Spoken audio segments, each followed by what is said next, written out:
It's just the truth, okay? It's just the truth. I'm not even talking about Venezuelan gangs right now. I'm talking about MS-13 and how MS-13 became a thing, became like this internationally renowned gang.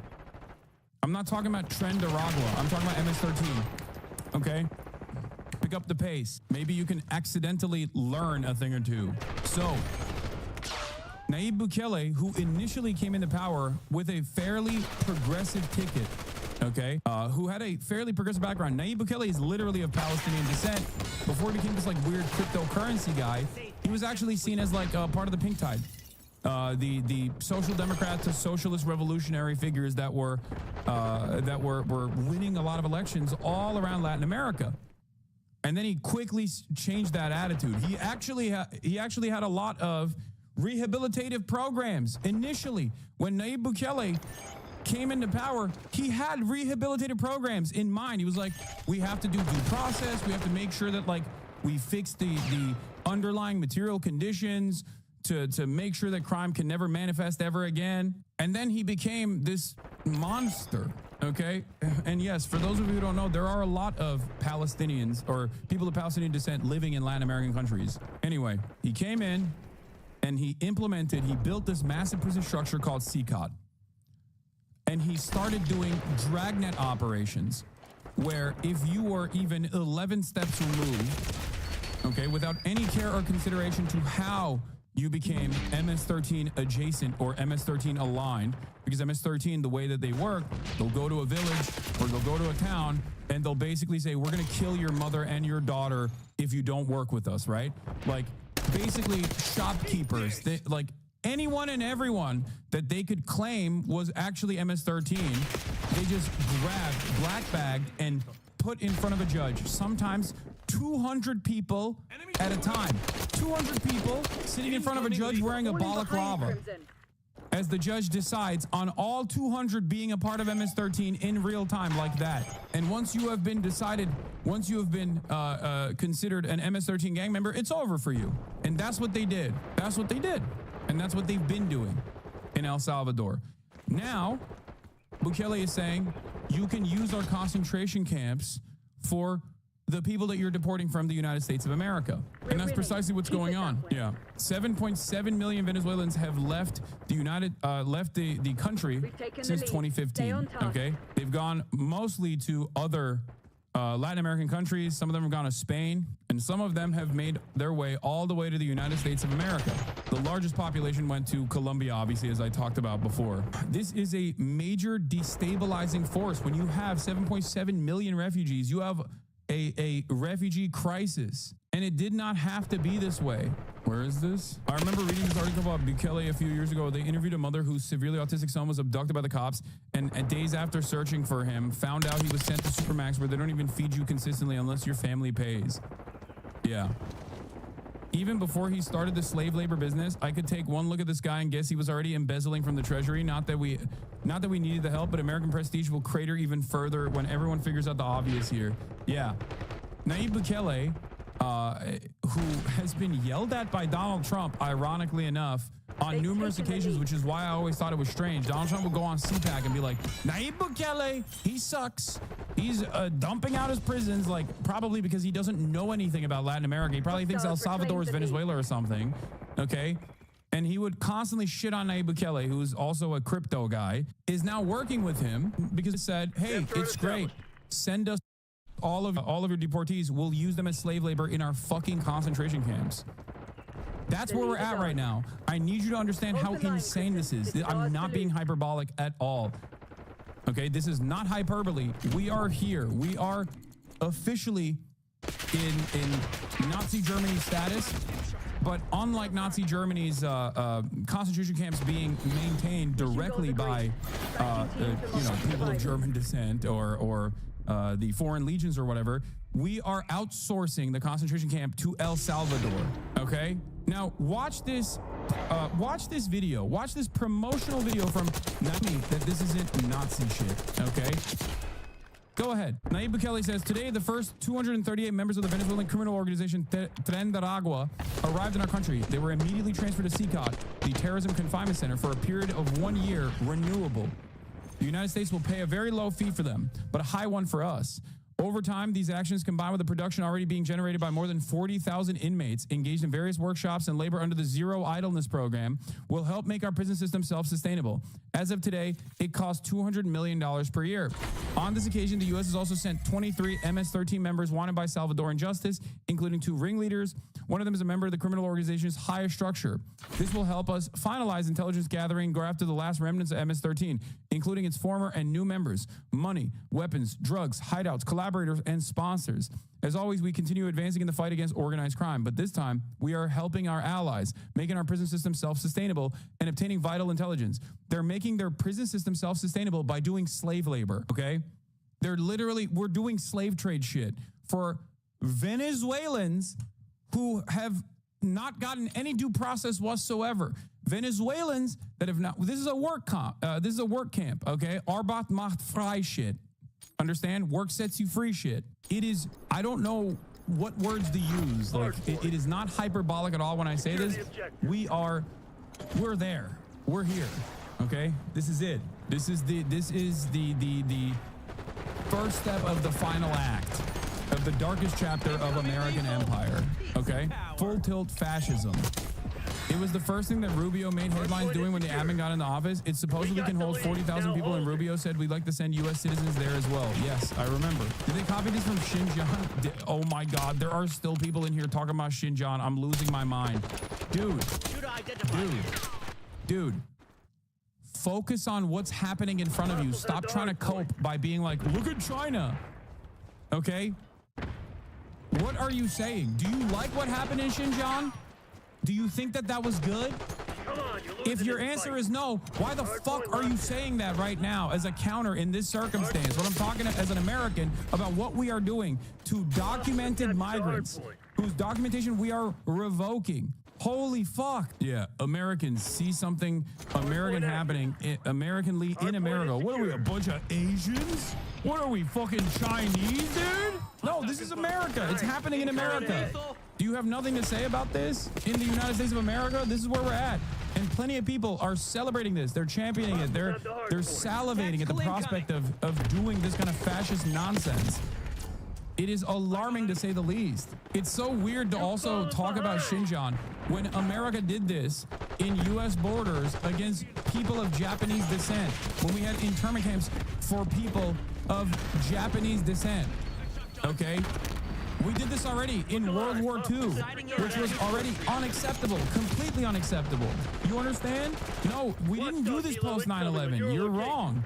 No, we did not do this post 9/11. The Patriot Act greatly normalized a surveillance state and basically set the legal basis for doing a lot of this stuff. For sure, it was an expansion of pre-existing quote unquote freedoms that people had against government surveillance like this.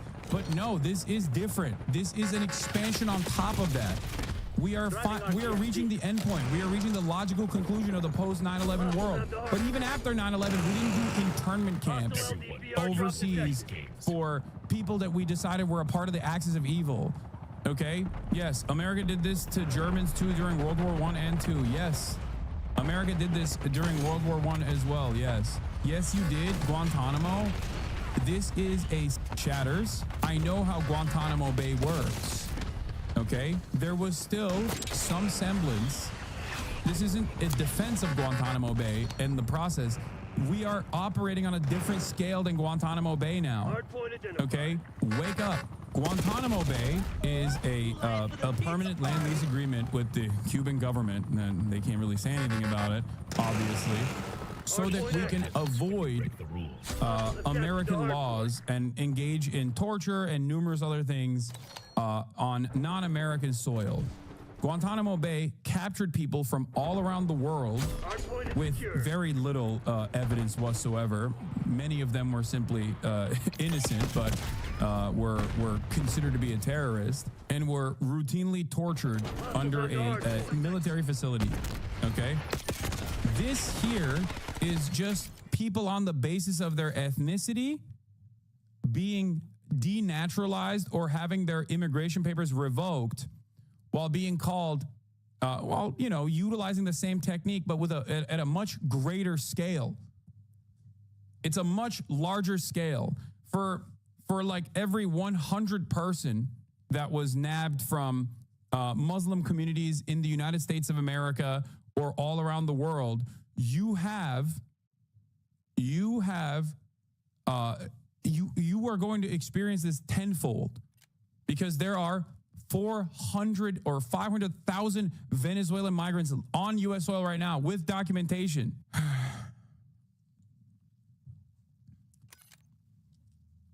It is a scale that is far larger than Gitmo. It is an expansion of what we have done so far. Anyway, watch this. Watch this and tell me if this isn't Nazi propaganda.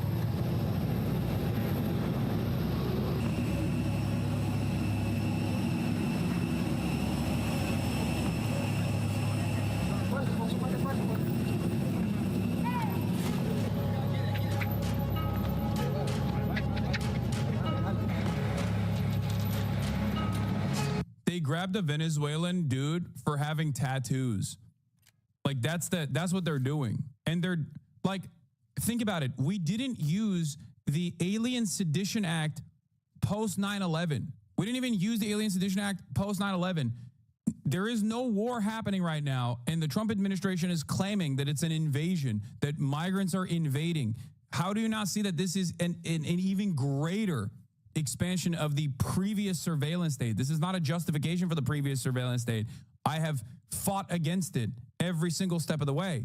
Having said that, this is moving beyond that now. This is a logical conclusion. Yeah,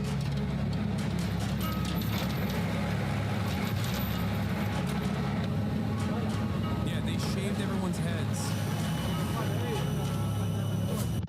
Except for this guy, apparently.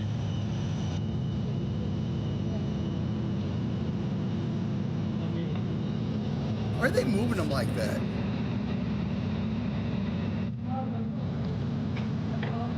Probably because the chains are so short.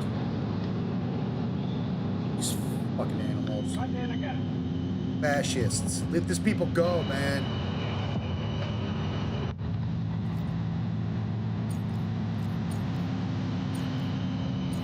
Oh, they shave him in CCOT. Hold on, I gotta Build pee. your combo score to earn bucks.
César Eliseo Sortomanga.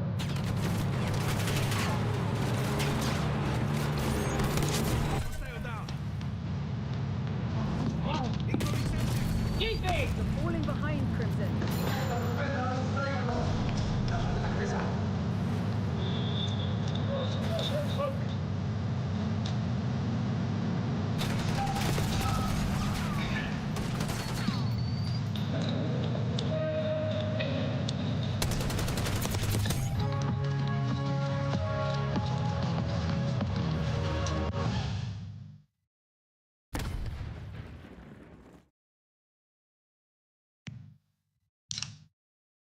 Oof.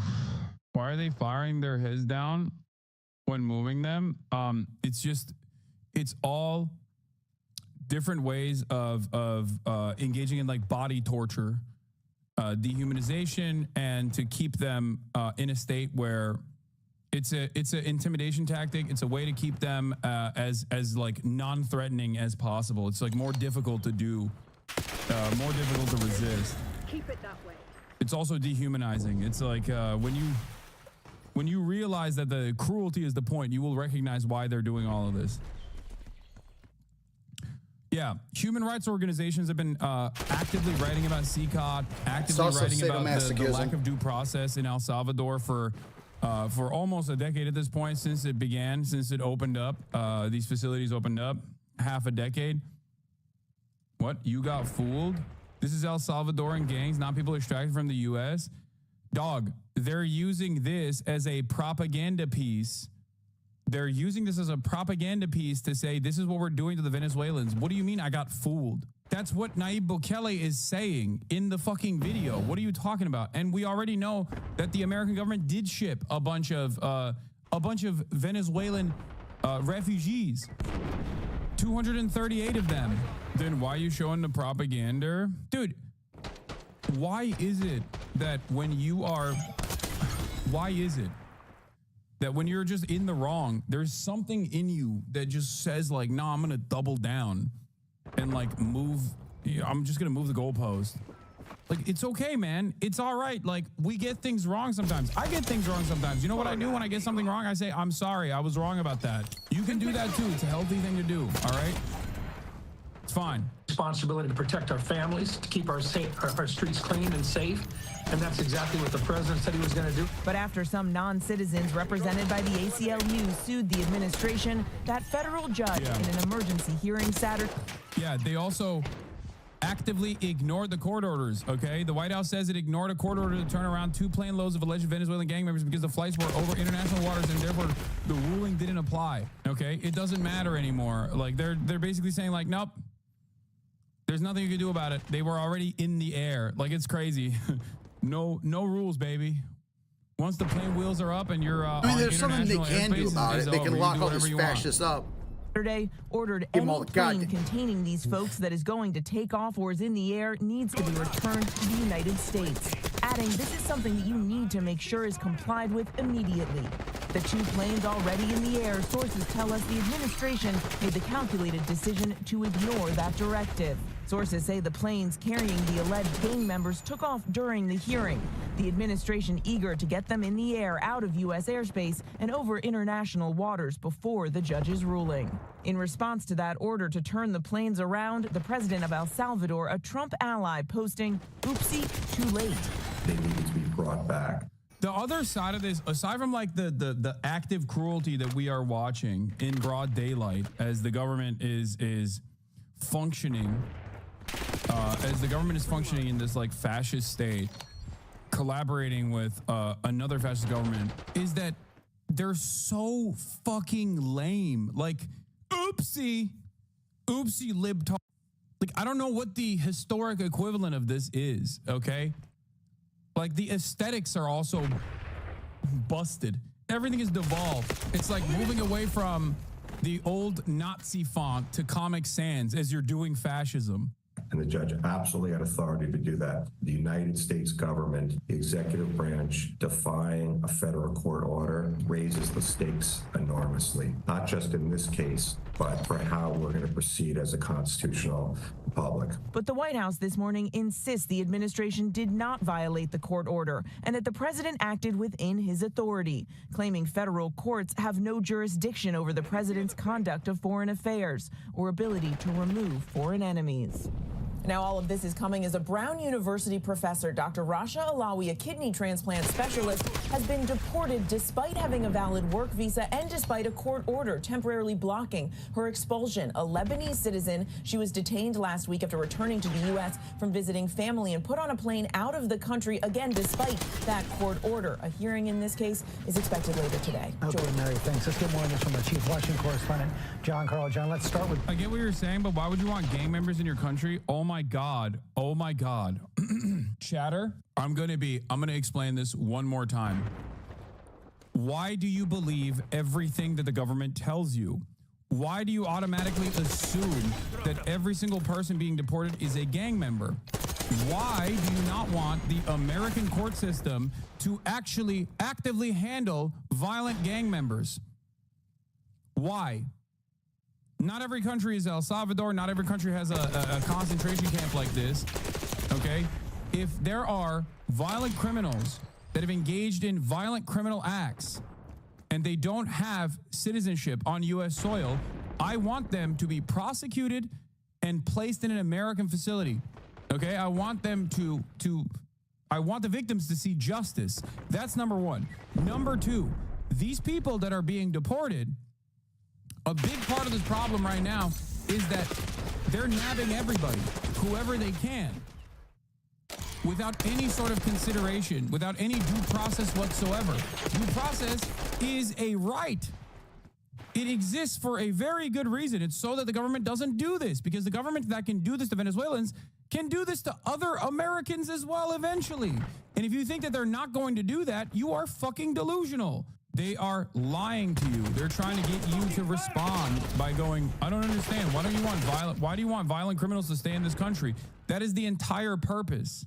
That is the entire reason as to why they are claiming anyone and everyone is a terrorist. They said this about Mahmoud Khalil, who was not a terrorist at all. He was a Columbia University student negotiator. He was a lead negotiator for the student movement on Columbia campus. He had never violated a single law, and they actively admitted that. They said he didn't violate anything. We just think he's a terrorist. We think he's a threat to American foreign policy, so he's now going to get deported. We're going to revoke his green card. A green card means you have legal permanent status. A green card is one step removed from being a naturalized citizen. The only difference between a green card holder and a full-blown U.S. citizen is that you just, or a naturalized citizen, is that you don't have the right to vote. That's it. He endorsed terrorism. No, he didn't. No, he did not. And for the record, even if he had, that is not, it's not, you can't citizenship for that reason. You can't do that. Not only did he not do that, but even if he had done that, guess what? There's a thing called the First Amendment, dipshit. It's specifically designed for this. Do you understand? It's no different than saying being Jewish, being of Jewish background in Nazi Germany, and endorsing socialism, communism, trade unionism makes you a terrorist. It is the exact same principle. How do you not understand? Every government that has historically engaged in acts of fascism have created its own legal structure in an effort to justify these actions. And a lot of dumb fucks who don't understand anything about history and can't comprehend that will just go along with it. We'll just go, oh, well, the government said he's a terrorist, so I guess it's fine. Not realizing that the vague standard of terrorism, the vague definition of terrorism is unironically the perfect way to do this. Oh. Instantly ban Lamau, W streamer, I guess, Kappa. I unbanned you. So you can keep being stupid in the chat if you want to. But it is kind of funny that you would complain about being banned. You can still watch the stream while you're simultaneously justifying revoking someone's green card. Like, if you think this minor nuisance for you is a major problem, then try to understand, like, putting someone in this torturous condition, detaining them falsely without due process, and trying to revoke their legal permanent residency. A person with an American wife who's 8 months pregnant, like, please, it will come to you as well. Also, yeah, we'll get around to you as well has always been the project, but it's still striking to see them say it. Fascism wants to eat you too. Its hunger can't be sated. Will Chamberlain, denaturalize and deport Mehdi Hassan. Yeah. All that forehead and no brain. Don't worry, we'll get around to you as well. I hear tailoring's a thriving industry in Vietnam. Anyone that hurts my feelings must be deported and denaturalized. That's where we're at here for a lot of these guys. They're very openly saying it. They're very openly saying it, where it's like, listen, we will denaturalize, we will deport. You're not a part of the in-group. If you're not a part of the in-group, we will come for you. We want the government to come for you. It's crazy that this is not like a universal... that Americans are not universally against this. And yet there's still libs and conservatives watching the stream and hesitant to call these people and their sentiments fascist. I know. They will not realize what is happening, okay? They will not realize what's going on. And slowly but surely, they will be advocates for how it goes. And hopefully, if justice is served one day, they'll turn around and hide their head in shame. They'll be like, oh no, we were always against this. You know, always. What do you mean? I was totally against this. Like, the fact that a judge, a federal judge, given up the lead, put forth a core-backed injunction to stop the deportation process, and that the White House simply ignored it, is another severe move in the direction of destroying everything. Like what the last ticker tape, the last piece of ticker tape that held this entire process together is gone. It is perishing in front of our eyes. For the deportations to El Salvador, we just heard Mary say the administration knew they were defying the order. So this is likely to head perhaps to the Supreme Court. Yes, George, as Mary reported, we are told, a calculated decision to ignore the judge's directive. The hearing on this is rather extraordinary. The hearing on this had already started before those planes took off. It was before the judge actually... If you find it amazing that Americans are supporting this, you don't understand America. This has always been here. Chatters that come in here to tell me... They should be punished for doing it. That's something we can do, right? That this is their "I told you so" moment. Yes, dude. You wanna maybe take a deep breath and try to comprehend why I think this is an even greater expansion of previous revocations of civil liberties and rights that people had. I'm trying to wake up people who don't recognize what is going on as it's like slamming them in the head. Okay? Just simply being like, this is how it's always been, is so utterly unproductive and incredibly stupid, especially because this is not how it's always been. Do you understand? This is not. It is not how it's always been. Every single step that you will point to throughout American history has moved the needle in the direction of this moment, okay? It's always been an expansion. Barack Obama accelerating ICE deportations and giving more power to ICE after the agency was developed, when there was a previous agency called INS, okay, for immigration enforcement. The Department of Homeland Security is invented after 2001. ICE is a part of that. Obama greatly expands ICE's power and lack of jurisdiction, really, where they can just operate everywhere. Trump comes in, also does the same. No one reins it back. Joe Biden doesn't rein it back. Trump comes back in, and now here we are. The reason why I say this will not stop at simply non-citizens is because of is precisely because it is a consistent expansion of previous. It is a consistent expansion of violating previous rules that kind of were supposed to stop you from doing this. Issued the order, but it was after it was quite clear the judge was skeptical of the use of this 1798 Aliens Enemies Act. By the way, that is an act that has only been used 3 times in all of American history. So the judge was clearly skeptical of it. And then when the order came, the order was clear that even if the planes had taken off, they were to turn around. Let me read you what the judge will inform your clients of this immediately. Any plane containing these folks that is going to take off or is in the air needs to be returned to the United States. Now, the White House says that this is an order that was an extraordinary imposition on the executive branch, that the judge simply had no authority to interfere with the president's conduct on national security and foreign affairs matters. But as you also heard Mary point out, this has huge implications for the other court cases working their way through right now on other actions by this president. Which is why it's likely to go to the Supreme Court. And the Brown University doctor had a valid work visa. So what authority did the administration use to deport her? Well, her attorneys say she had a valid H-1B visa to be an assistant professor at Brown University. By the way, she's educated in the United States, Washington University, Yale University. We'll find out more on this at today's hearing. Meantime, the president also claimed overnight that the pardons issued by former President Biden are void for the January 6th committee members, but the pardon power in the Constitution for president is absolute. Oh, no. Oh, no. He's going to lock up Liz Cheney. He's going to... Oh, no. Democrats will maybe get animated now. When Joe Brandon is in the crosshairs, Democrats will finally get animated. Thousands of people deported. I sleep. Joe Biden's pardon might be... Joe Biden's, personal pardons might be revoked. This is the greatest threat to American... Real shit. To American civil liberties. Yeah.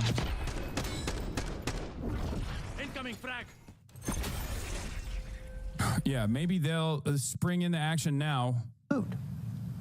It is, and by the way, there's no indication that President Biden signed these with an auto pen. That's what President Trump is arguing, that these were signed with an auto pen and therefore they're not valid. We don't know that they were signed with an auto pen, but even if they were, it's unclear that that would be an issue. In fact, President Bush back in 2005, the White House did a study on this and determined that even orders signed with an auto pen are valid orders. That proposition's never been tested in court. I guess the big question here, though, George, is does this imply that that President Trump wants to actually prosecute members of the January 6th committee? John Carl, thanks very much. Following the Trump administration's move to deport more than 130 Venezuelan immigrants by invoking the Alien Enemies Act over the weekend, you might be wondering, what exactly is that law? Well, the Alien Enemies Act was passed in 2017. The U.S. is either at war with or facing an invasion from a foreign nation or government. Then the president can remove non-U.S. citizens affiliated with the, quote, hostile country in question. The act has been used just 3 times in U.S. history, during the War of 1812, World War I, and World War II.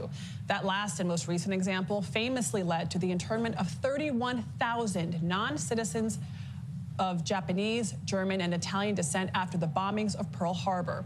By the way, decades later, under President Reagan, the government issued a formal apology, calling it a grave injustice and acknowledging that it was motivated largely by racial prejudice.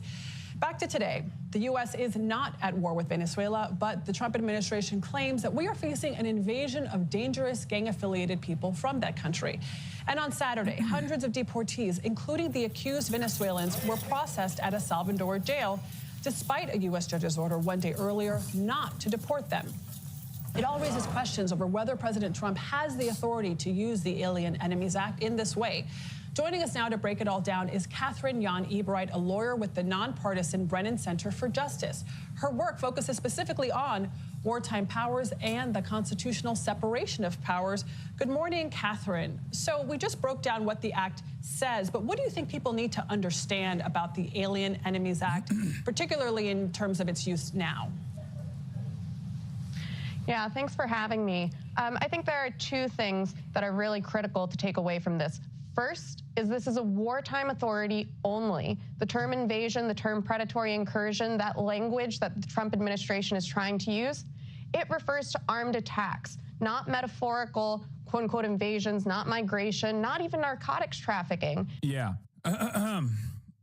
They're using predatory incursion, okay, instead of declared war invasion, because it's not an invasion, it's not a declared war. So they're saying that this is a predatory incursion. Okay, that is the attempt of legally justifying this new erosion of pre-existing rules. Okay, something that hasn't been utilized post 9/11, mind you. And obviously, this doesn't mean that we didn't black bag people and send them the Gitmo during 9/11. We did in the aftermath of 9/11. Of course we did that. Okay. This right now would not be able to happen if we didn't do that, if we didn't already violate pre-existing rules. This is, however, a new degree, because this gives a broad, if implemented, if solidified by the Supreme Court, this is the first step to legally justify, okay, a legal justification for permanent detention, torture, violation of due process, and targeting people on the basis of their ethnic identity, targeting people on the basis of their background, documented or undocumented. It doesn't matter. And I need you guys who are legalists, okay, who look at the law and say, well, the law is the law, follow it, to understand something. The Nazis did something similar as well. So did the apartheid South African government. So government during segregation or during times of slavery. Every single government that does horrifying acts like this, that we now understand with the benefit of hindsight was horrifying, doesn't just go around being like, we're evil and we're doing this because we love violating the law. No, they create a legal justification for it. That is precisely why I always say slavery was legal. Freeing slaves was illegal. Okay? Sheltering Jews was illegal in Nazi Germany. There was a legal framework created to go after every single Jewish person, go after every single disabled person, go after every single gay person, go after the Roma population, and put them in concentration camps and death camps. There is a legal framework that is always set by the administrative apparatus.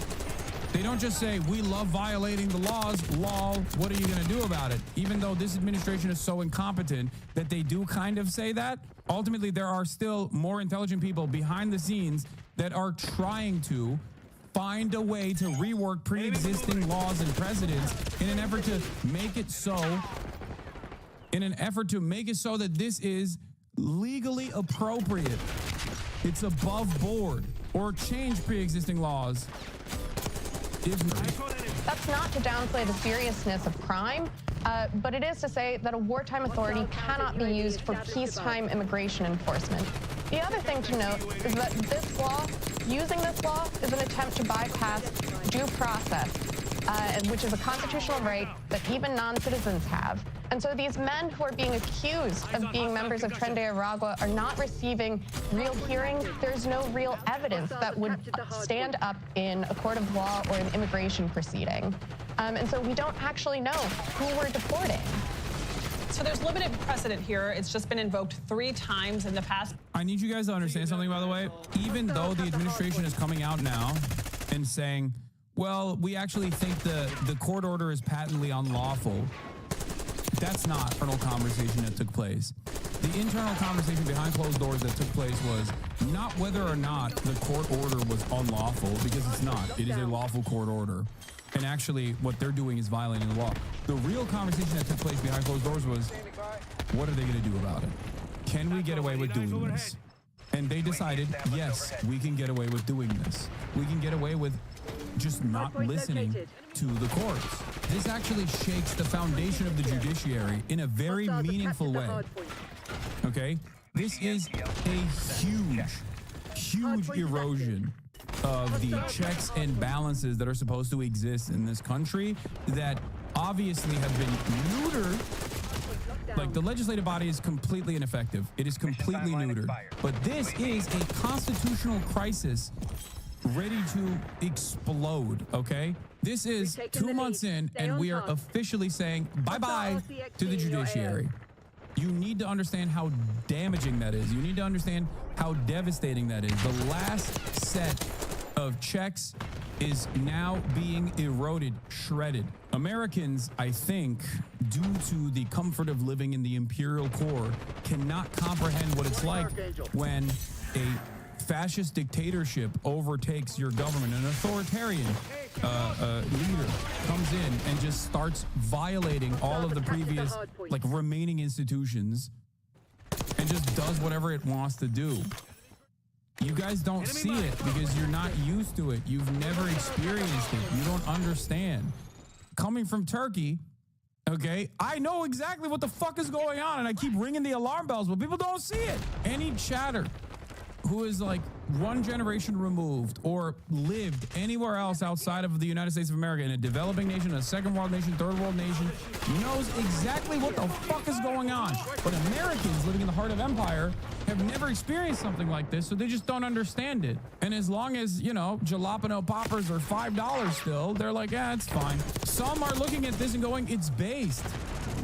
Well, I mean, again, the whole thing is just preposterous. So, as the Department of Justice has said in writing, nothing the administration did conflicted with the court order. But there's a bigger issue here, which is the court order is patently unlawful. And if we got into a place in this country where district court judges could, for example, help is the wrong word, could interfere and direct specific targeting or non-targeting in, say, controlled territory, could direct which general on the battlefield is going to be in charge of making which decisions, could direct, for example, where we can send this military asset to this country, but not this country, could direct what intelligence we could share with Israel versus with Saudi Arabia. If a district court judge can be involved in the conduct of our foreign policy, under no definition do we have a democracy in this country.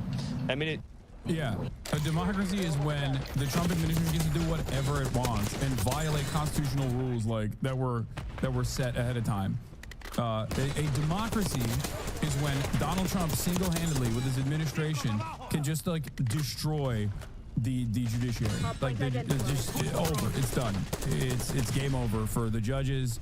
Throw them out. Throw the courts out. The only time that they're actually of use is when they're of use to the administration's goals. You know, when you can ship someone like Mahmoud Khalil to a Louisiana detention facility because you know there's a judge there that's going to expedite the process of deportation. Consideration for constitutional norms being violated, First Amendment rights being violated in this process. And when we get to a constitutional crisis, when we have a supermajority Supreme Court that's conservative, that might actually decide against Donald Trump, this still probably is not going to stop the administration. Do you understand? That's where we're at right now. Legal migration far, far outweighs illegal migration. So don't be a pussy and just say that's your actual problem. The irony of complaining about indigenous population returning to become a minority in fucking America. The rise of the far right in Europe is entirely due to immigration fear-mongering, by the way, which of course stems from racism. So never let a person tell you racism is not a problem anymore. Oh, this is Conor McGregor's takes from. Oh, God. Isn't our multicultural world beautiful? You can have a South African fascist purchase an American social media company, and then you can have an Indian dude operate a fucking white nationalist Jesus Christ is King channel called Inevitable West, where he talks about, you know, deporting all of the migrants. Wonderful stuff here. This is the multicultural, multi-ethnic, ethnically diverse fascist movement that is a global project. It's super sick. Everyone is doing it just for money. All of these fucking accounts. You first, buddy. I'm an American citizen, dickhead. You can fantasize about deporting me all day, every day, okay? If they do something to me, it's already over for you. You understand? Do you understand that? Like, not you, Hassan? Oh, sorry. I thought you were shitting on, you know, me getting deported first. I was born on U.S. soil. If they fucking denaturalize me, it's game over already. We've already literally moved in that direction of constitutional for anyone that the government doesn't like. But talk to us about how past uses of the Alien Enemies Act, especially during World War II, you know, what that says about its use today. Yeah, so the only time that this law has ever been used in response to a quote-unquote invasion or predatory incursion was in response to the attack on Pearl Harbor. The War of 1812, World War I, that was in response to Congress's declaration of war. And migration, narcotics trafficking look very different from an armed attack with armed aircraft, armed submarines on a U.S. naval base and other Pacific holdings. And so that's to say that this is not the kind of invasion that we saw in Pearl Harbor. And also, of course, as you just said, the internal... That wasn't chill either. For the record, like, I hope that this is not, I don't know what their perspective is, but I certainly don't think that Japanese internment was a good thing or a justifiable thing, because that was also unjustifiable. That was also insane. Okay? It is like one of the darkest chapters in like close American history. I don't know why it's effing, but it's not on my end. It's on Twitch end, okay? It's a Twitch server side issue. If you're seeing Fs, if you're seeing like minor blips in the broadcast, it's because of, I don't know, it's a server side problem.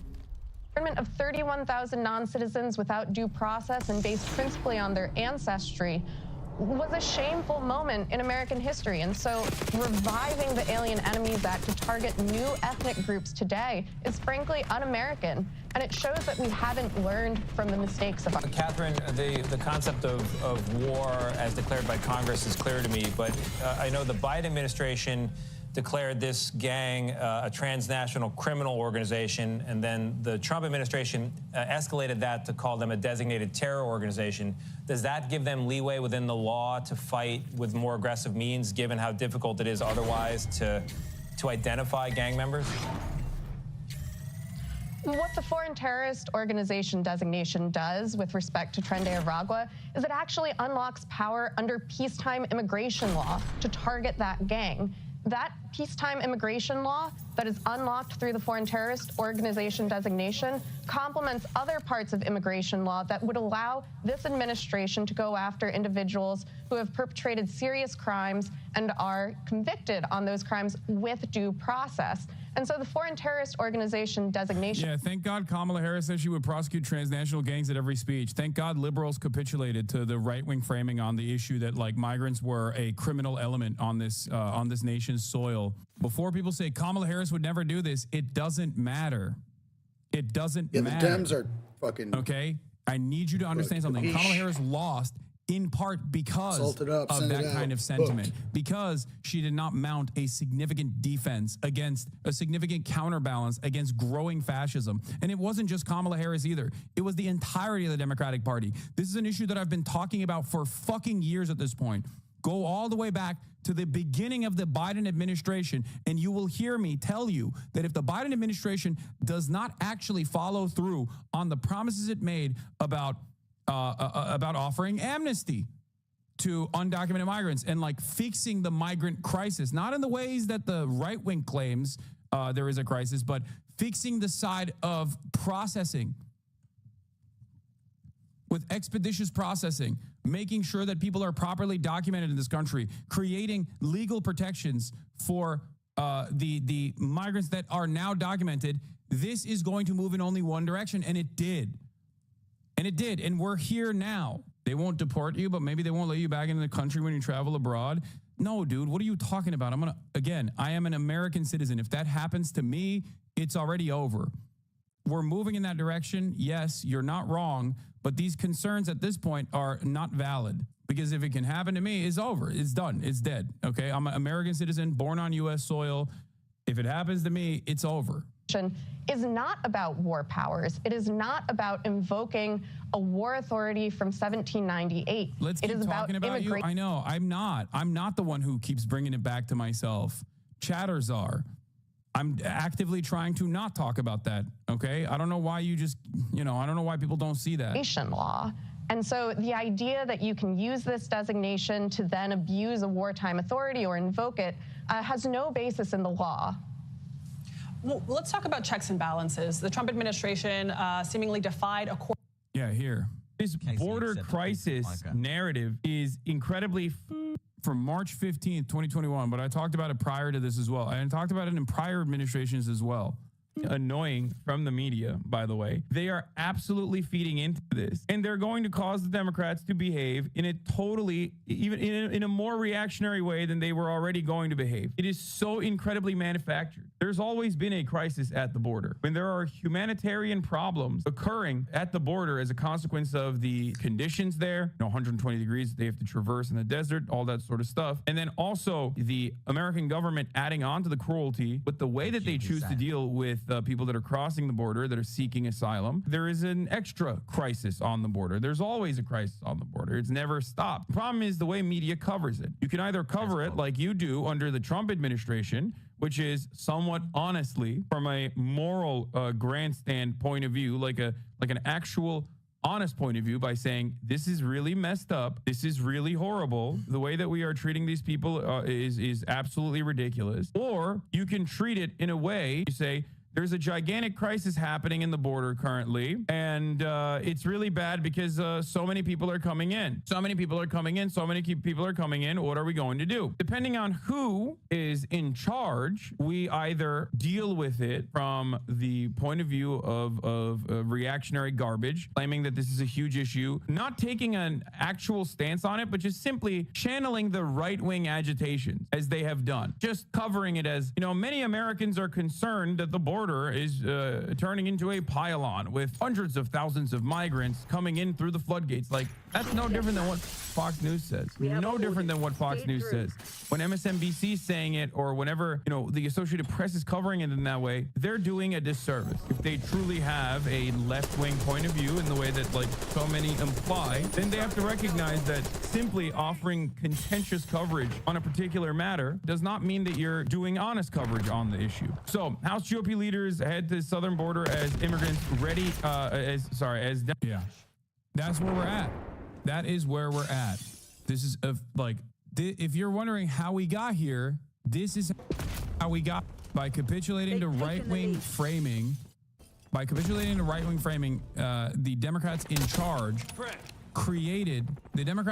basically created a process in which these kinds of actions were inevitable. Instead of creating a counter narrative against the faucet of misinformation and lies being told about undocumented migrants, claiming that they're all violent criminals, over and over and over and over again, the Democrats first didn't say anything.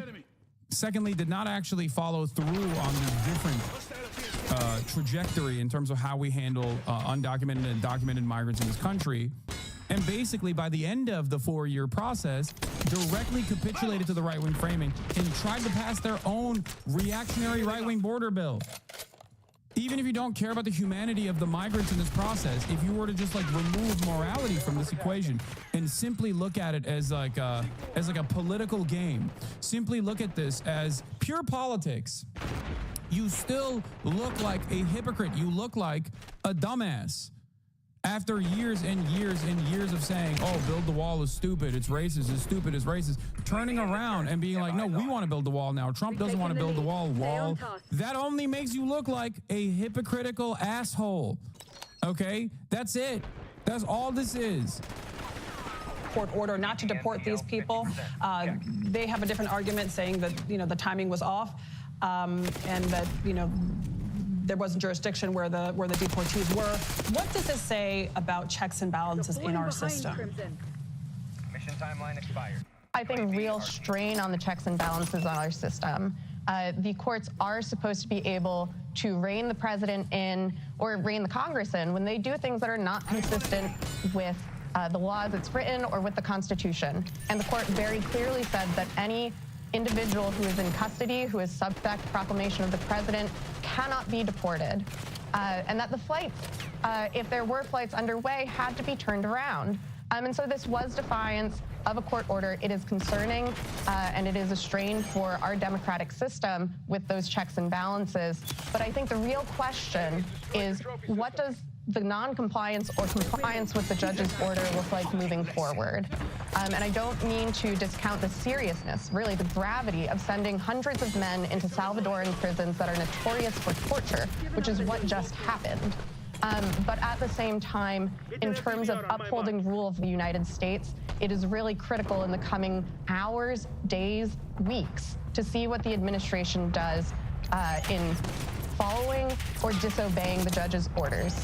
Catherine, I don't think any American would want to see an innocent person, even if they cross the border illegally, sent to a prison they don't belong in. But at the same time, the reason this is happening politically is because there is concern about the power of this gang, what it's done to other countries. Dude, oh my God.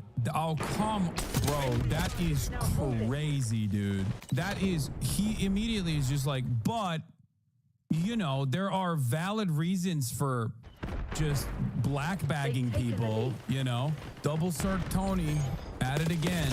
God damn, dude. Crimes that's Tony committed fucking two-tone, baby. Here, the NYPD chief of detective was quoted in saying it's tough to identify them here in New York because they trade immigration paperwork and, they're not admitting what they belong to.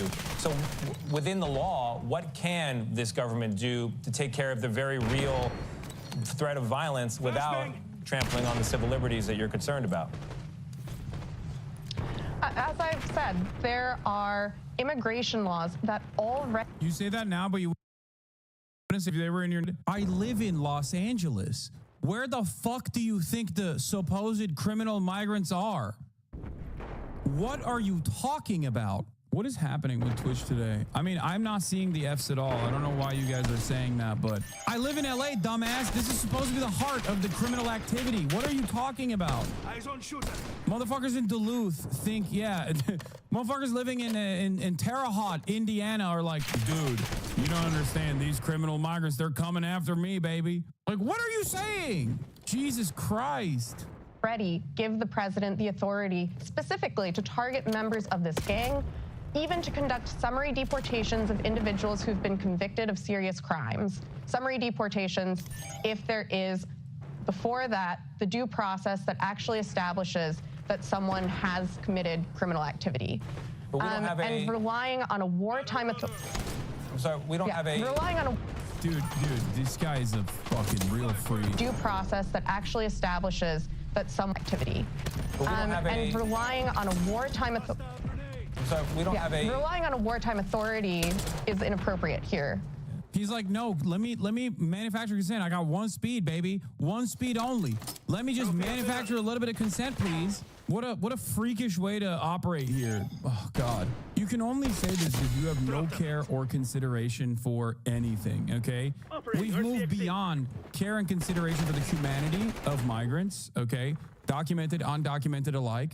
But you officially don't care about, like, an administration that could also just as easily violate your due process. It doesn't make any sense.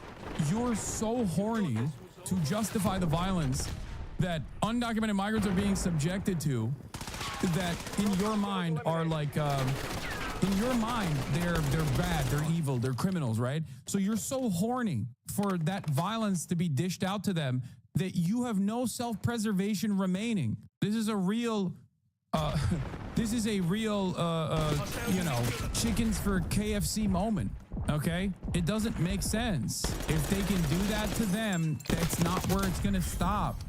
I don't know why you think it's gonna stop there.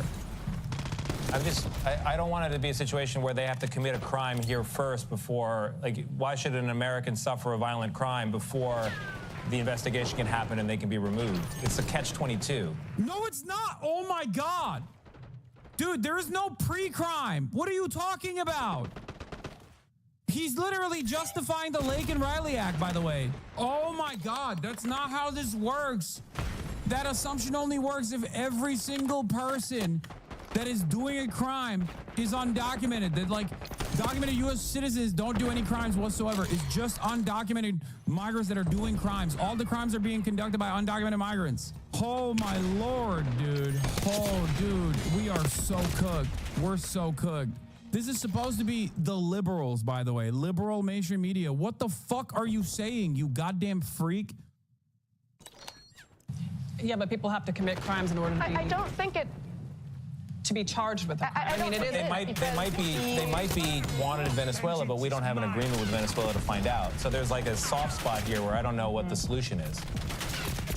Yeah. Immigration law already gives, based on the foreign terrorist organization designation, the president the power to pursue people based on membership in Tren de Aragua, if that can be shown in an immigration proceeding. We're so close to thought crimes. No, dude. We passed the thought crimes. We are now officially saying, if you're Venezuela, Tren de Aragua, and I don't even care for due process to check.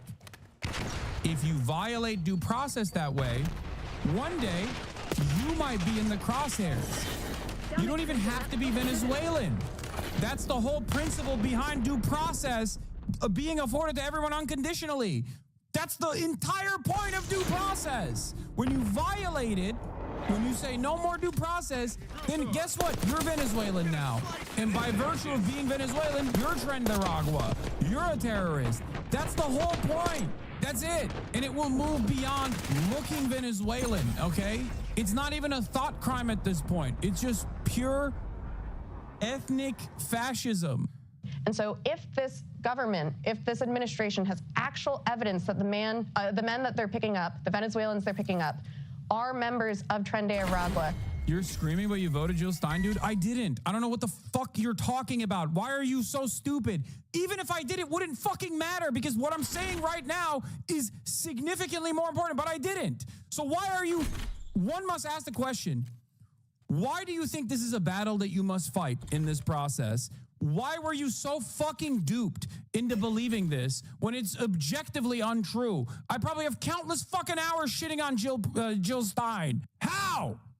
How did you arrive at such a fucking wrong conclusion? Do you care about nothing that is happening? Do you not care about the erosion of civil liberties that are unfolding in front of your fucking eyes right now? What should she have done differently? Can you say what her campaign should have done differently? What should have Kamala Harris done differently in her campaign? Polling says that border immigration issues are the most popular issue for voters. Yep, there you go. That's how you know, dude. That's how you know this motherfucker doesn't care about anything. Yeah, you obviously don't give a shit about immigration. Did you stunt for Kamala? Oh my God. Can't help someone if they refuse to help themselves, okay? Kamala Harris lost by margins that even if third-party voters all collectively got together and voted for Kamala Harris, which is not a given, that's not how democracy works to begin with, she still would have lost. And you're over here still entertaining the notion that like everybody other than Kamala Harris is at fault here. It's so stupid. Kamala Harris is a fucking non-entity, okay? She lost because she ran a bad campaign. Virtually everyone now recognizes that. And you're still looking at the Trump administration violating the remainder of the ticker tape that holds this entire structure together from completely collapsing in and of itself in ways that will hurt you as well. And you're like, well, you didn't sufficiently say you got to vote for Kamala Harris. Oh, I bet you feel bad right now. Even though I could have fucking stumped for Kamala every day of the fucking week and it still wouldn't have made a fractional difference. There is nothing that you could do. You cannot outflank the party. If the party and the campaign decides to go in one direction and that direction is objectively bad, all I can do is criticize with the hopes to change that so they can win the election. And when they lose, because they didn't listen to any of those criticisms from people like myself and many others, they lose, and people still come in here and go, you see? Look at that. They can hold them, they can show that evidence to an immigration judge, and then they can get a removal order. There doesn't need to be a crime in the United States because of what is written in our immigration law and that designation. That's the investigative challenge that law enforcement has to deal with today. Catherine, thank you so much for joining us. All right, let's get to some news. It's 4 minutes out. Homan sends message to rogue judge, defies logic. At the top of the hour, the White House is defending its decision to send hundreds of alleged gang members to a super prison down in El Salvador. And President Trump is thanking the country for taking all of those illegal migrants in. Good job, El Salvador. One of the great stories in Central and South America. Maddie Rivera is live in Washington. Maddie. Hi, guys. Good morning. The president of El Salvador says more than 200 Tren de Aragua members arrived in the country over the weekend. He also says they've received almost 24 MS-13 gang members from the U.S. A senior Trump administration official tells our... She may have run a terrible campaign, but still, people still voted for a fascist, just saying. Also hated her campaign, but they voted for an unqualified fascist. What are you talking about, dude? I know. The entire point is you lost to an unqualified fascist after losing to him by utilizing the same techniques once in 2016. It makes me lose my mind that, like, these people are so uninterested from their past mistakes, and their fan base still turns around and supports that theory that Democrats are infallible, that they are actually not to be criticized here. She lost the election partially because she was so committed to Israel conducting a genocide. Think about that. That's how horny they were. Here is the Democratic leadership, high-ranking Democratic leadership officials. Chuck Schumer, the highest-ranking Democrat in office, says Israel can't possibly be committing a genocide in Gaza because it was provoked. Like, that is from the interview conducted with the New York Times yesterday, okay? Yesterday. This came out yesterday. That's what Chuck Schumer is saying. Damn it, we've lost the lead. After refusing to do anything about Donald Trump getting broad powers from the legislative body because Chuck Schumer refused to fight. And this is what he's doing in that interview. Genocide is described as a country or some group tries to wipe out a whole race of people, a whole nation of other people. So if Israel was not provoked and it just invaded Gaza and shot at random Palestinians, Gazans, that would be genocide. That is what they're doing! In fact, the opposite happened. And Hamas is much closer to genocidal than Israel. Bro, these people do not live in the real world. We are so cooked. God, he's such a piece of shit. I hate this monstrous piece of shit. God damn it. 261 illegal aliens were deported to... Yeah, Chuck Schumer's book that he's touting is Anti-Semitism in America, book launch with Michael Solomonov, and he can't even do the fucking book release events now. Okay? This is his new book, Anti-Semitism in America, A Warning. He can't even do his book release now because wherever he goes, people are going to be protesting against him. Schumer is postponing his book tour amid major backlash from Democrats to his decision last week to pass the CR. I'm telling you right now, if that doesn't prove to you that this animal does not care about anything other than lining up his fucking pockets and also presenting his own personal agenda above all else, I don't know what will. Yeah. Chuck Schumer giving cover to Trump to keep destroying the UN. Schumer will choose Israel over American democracy if it comes down to it, and it is. By the way, before people say, Izzy is Jewish, okay? Izzy is Jewish, you know? Not that it fucking matters. You don't have to be Jewish or a Gentile to understand how insane this is. Chuck Schumer calling Gaza a genocide is anti-Semitic because it makes Israel look bad. Reporter, that's what the UN report calls it. The UN is anti-Semitic.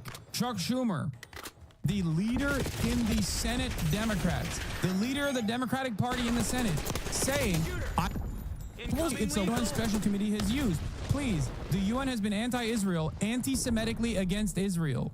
Calling him an animal isn't okay. Yes, you're right. It actually is light. I don't know. You're right. Calling him an animal isn't okay because animals at least have some kind of like collective interest in protecting others. Okay. Yeah. It's not only offensive to animals, but I just can't come up with anything that is worse to say in this situation. It's not enough. El Salvador in total, 101 were Venezuelans removed via Title VIII and 137 were deported through the Alien Enemies Act of 1798. And that's what's been causing a lot of controversy. This wartime authority gives the president the power to deport non-citizens without a judicial hearing during a period of war or invasion. The act has only been used 3 other times in American history. This is the first time it's been invoked since World War II. But the president is justifying its use.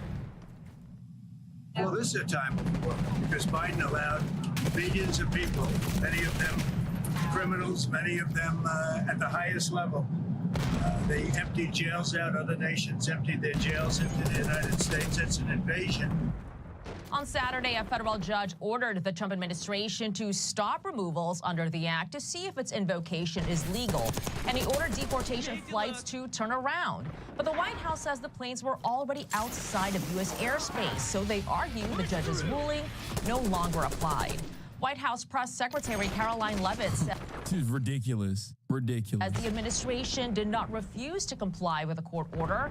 Leavitt goes on to say federal courts generally have no jurisdiction over the president's conduct of foreign affairs, adding a single judge in a single city cannot direct the movements of an aircraft carrier full of alien terrorists who are physically expelled from U.S. soil. The temporary restraining order is in effect for 14 days. A hearing is scheduled on March 21st. Lawrence, Ainsley, and Brian.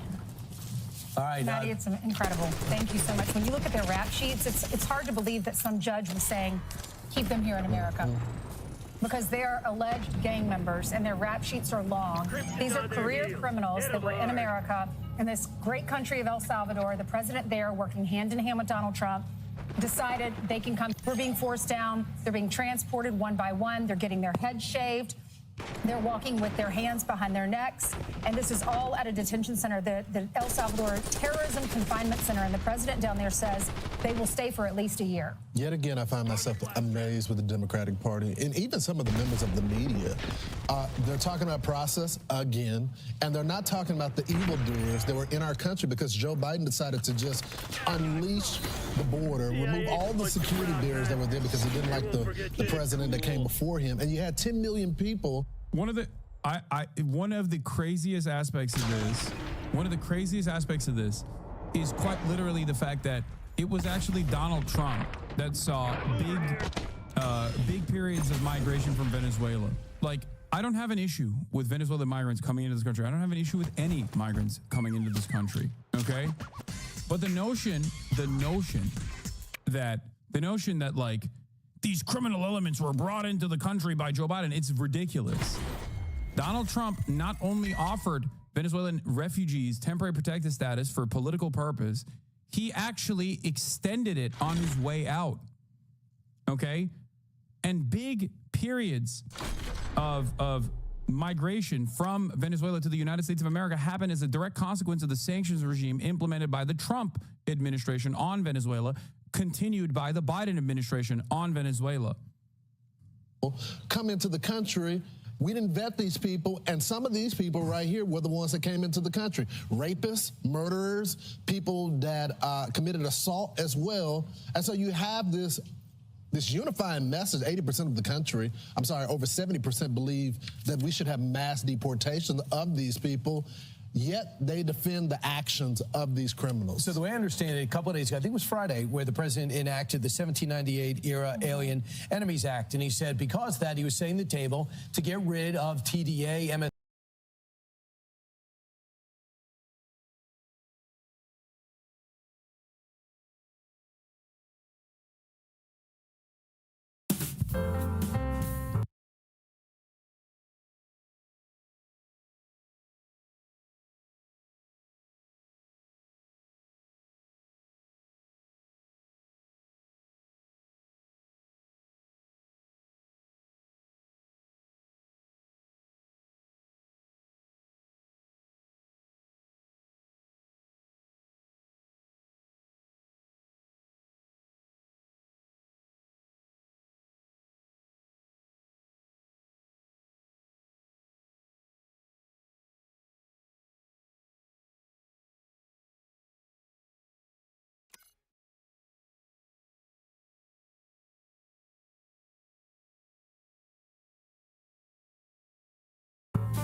Hey, what's up, guys?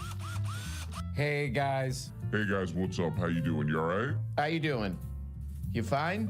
Well, guys, if you know me, you know that I'm on my grind. What are the numbers? 24/7, 24/7, 365, okay? You know, honestly, that's a huge waste of time because I'm so tired. I'm so tired that I'm just making mistakes all the time. I'm heavily invested in crypto. I gotta check my crypto investment. Let me check it out. Hold on, let me check this out.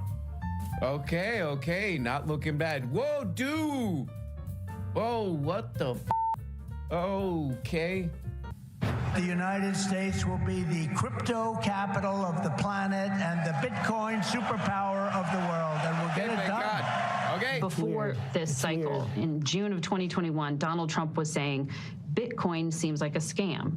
Do you understand what happened with that transformation? I didn't have a front row seat to that. I think it's clear that Donald Trump embraced crypto and crypto embraced Donald Trump. It's a weird answer. Last week. That's kind of a funny quote. It's a scam. What's the full quote here? From 2019, July 2019. I'm not a big fan of Bitcoin and other cryptocurrencies because it's weird, which are not money and whose value is highly volatile and based on thin air. Based on thin toilets. The crypto industry is spending millions through a pair of super PACs to shape Congress by intervening in congressional primaries. Of course, that's where the real money goes to change policy. Bloomberg's Bill Allison reported on what's going on here. And crypto all of a sudden one of the biggest spenders on campaigns among the big industries in the U.S.? No, it is not. Yes, it is. I mean, if you look at compare it to like defense or healthcare, pharmaceuticals, it is right up there. And crypto companies spent over $200 million on the U.S. election campaign. No, they did not. What? More than the total money put forward by Elon Musk to help Donald Trump. Oh my God. Crypto, wow. We keep hearing about this goddamned crypto. What the hell does it do? No one can tell you. It doesn't do anything. I don't think it has any real future. These crypto weirdos have kind of done that. That means purchased, like the political system of the country that is supposed to serve normal people, but instead crypto weirdos. Okay, that's right. That's right. Oh, today we're looking at where this crypto crap is at because it's kind of taking over everything. It's taking over and it's weird. Anyway, I wanted to start with this video, even though that videos aren't real. This really sums up the whole crypto takeover. Check this out. We're happy to be here, but your bar takes Bitcoin, which I think is a very unique idea. President Trump visited here because he really believes in a future that incorporates cryptocurrency. But Kevin, let me ask you this. This is a concept, cryptocurrency, that I think a lot of people... What the hell is this segment? Hi, I'm Trump's daughter-in-law and a guy from the Shark TV show. Okay, whatever. in the future. Yeah, the reason they're not comfortable with it right now is they've watched the cowboy era of crypto, but all the crypto cowboys are in jail or out of business. So now we're in a new phase. There's no tone that the government Trump has put it forward. I really don't know what the hell is the problem with this Canadian shark. Pendejo. This is one of those guys who lucked out. He got on a stupid TV show, paid a bunch of money, but he's like, that's not enough. That's not enough. Everyone must hear my stupid message. Everyone must discover that I'm a total moron. Yeah, so this irritating dimwit, this is probably a character he plays, right? Like I'm just falling for a thing here. This blank-faced goofball doesn't believe any of this stuff. But anyway, in this stupid segment, the shark guy, I believe his name is John Sharkington. John Sharkingtank, I believe is his full name. We'll be right back. But this Shark Tank doofus is on and he's like, look, Bitcoin and crypto and all this stuff, it's really good now. It used to be bad. But anyway, this idiot's like, this used to be scammy. Now, it's not. This used to be scammy, but all those guys who did scams, they're in jail now. So crypto's good now. He's sitting next to, what the hell is the lady's name? Laura Trump. Oh, but what the hell is she? She's the daughter-in-law? Virtually everybody who's ever bought Trump's meme coin has lost money on it. Whoa, I don't know much about it. What did he say? I don't know much about it other than I launched it. Okay, then no problem. But I like this absolute dip. I like this absolute Dippin' Dot. This idiot is like, oh, the days of the crypto scams are over. All those guys are in jail. He's sitting next to one of the biggest crypto scammers. Hold on, let's look at the graph. Let's look at the Trump coin graph. One of many kind of these scams. Yeah, it's a rug pull graph. Okay, what else, Kevin, you absolute knob, you? To allow this to become integrated with it's going to become part of all of the sectors of our economy. We have 11 sectors. What's your message to them? To shut the hell up.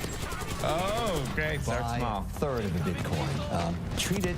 Okay, my main man, Kevin McAllister, the shark, he's about to give this lady Laura a little bit of a hard time. He's going to give her one of these. Boom. Check this out. And if you try to do this on your own in a decentralized wallet, as they're called, someone will hack you most likely because you don't know what you're doing. To make it safe, hey, lay off her, man. Accredited exchange. Lay off her, man. She does know what she's doing. Well, look, Laura, you're most likely to get hacked if you just have one of these crypto wallets because you're a moron. Women are throwing themselves at me. And not only that, but you're terrible. I mean, a bunch of these kind of stories have come out in the past couple weeks. What the hell does this say? The SEC drops lawsuit against Coinbase, against Base, delivering victory to crypto giants. Coinbase spent heavily on the 2024 election and donated $1 billion to the Trump inauguration. Some guy, the co-president of the consumer advocacy group, Public Citizen, said in a statement that the SEC abandonment of its case against Coinbase is proof positive that the crypto industry's flood of campaign spending has paid off. Whoa. So not too hard to understand. The crypto creeps are like, hey, look, we want to do our crypto scams. Do not regulate us. We'll give you a lot of this. Okay, here's another crazy story here. Remember the shark guy's like, hey, the crypto thing, it's all great. It's all like this. He's like, it's all ship-shape now. What the hell does this stupid story right here say? The president took a $75 million bribe. So this is related to this dude right here. What's this guy's name? Justin Sun. What the hell did he do? Oh, he's doing crypto scams for fraud and other security law violations. Okay, wait. I was surprised by this. So this guy, what the hell is his name? Justin Sun. He was doing the classic move. You get some celebrities to say, hey, buy this crypto. Then people buy it, drive up the price, you cash out at the top, and then everybody goes like this. But this guy got a pretty good celebrity here. Lil Yachty. Lil Yachty. Wow. And Lindsay Lohan. Not bad. What else did this goddamn idiot do? So this guy was getting sued because they were saying he was doing illegal market manipulation. This guy made his employees engage in more than 600,000 wash trades. What the hell is that? Some scam crap? So yikes, this is kind of the crypto world here. Yeah, you know, there's a pretty credible case here. This guy was doing scams using celebrities to trick people into buying this stupid crap, making employees do trickery to drive up the price. This guy Justin Sun, the scammer, doing all this. The SEC sues him. This guy goes, here's $75 million. They say, no more case. Case dismissed. We'll take that, and we'll go like this. So yeah, long story short here, the crypto industry, you know, they're just like buying their way out of trouble left and right. They're causing all kind of problems, doing all kind of scams. Then now they're just going like this and then going like this. Bye-bye. This is cryptocurrency entrepreneur Justin Sun. Who? Eating a banana for which he paid, get this, $6.2 million during a news conference in Hong Kong. Okay, cool. That's the guy there. He's buying the banana taped to a wall art with his crypto scam money and then bribing his way out of trouble. That's what I think. I've watched a few of those art auction Sotheby's things, and I'm like, the people on the phones buying this art, they're all some kind of criminal, right? And so far, I'm right on that. So Okay. now we're in a new phase. There's a new tone that the government. Trump has put it forward. They're going to provide regulations to allow this to become integrated with the financial institutions of America. It's Doesn't going to seem become like a payment system, an investment. So there we go. There's a shark. This is kind of weird, you know? This is a weird segment because they go into some bar. They're like, they take Bitcoin here. Oh, who cares? Who cares? I'll never go there. They're in New York City.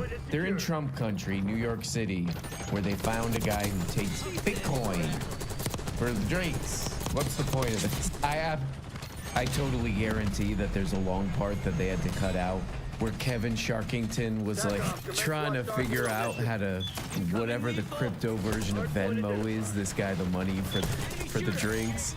God damn it. What do I press? Can I just give cash? This is really weird. You know, everybody should know about the crypto thing because it's like taking over the government, you know?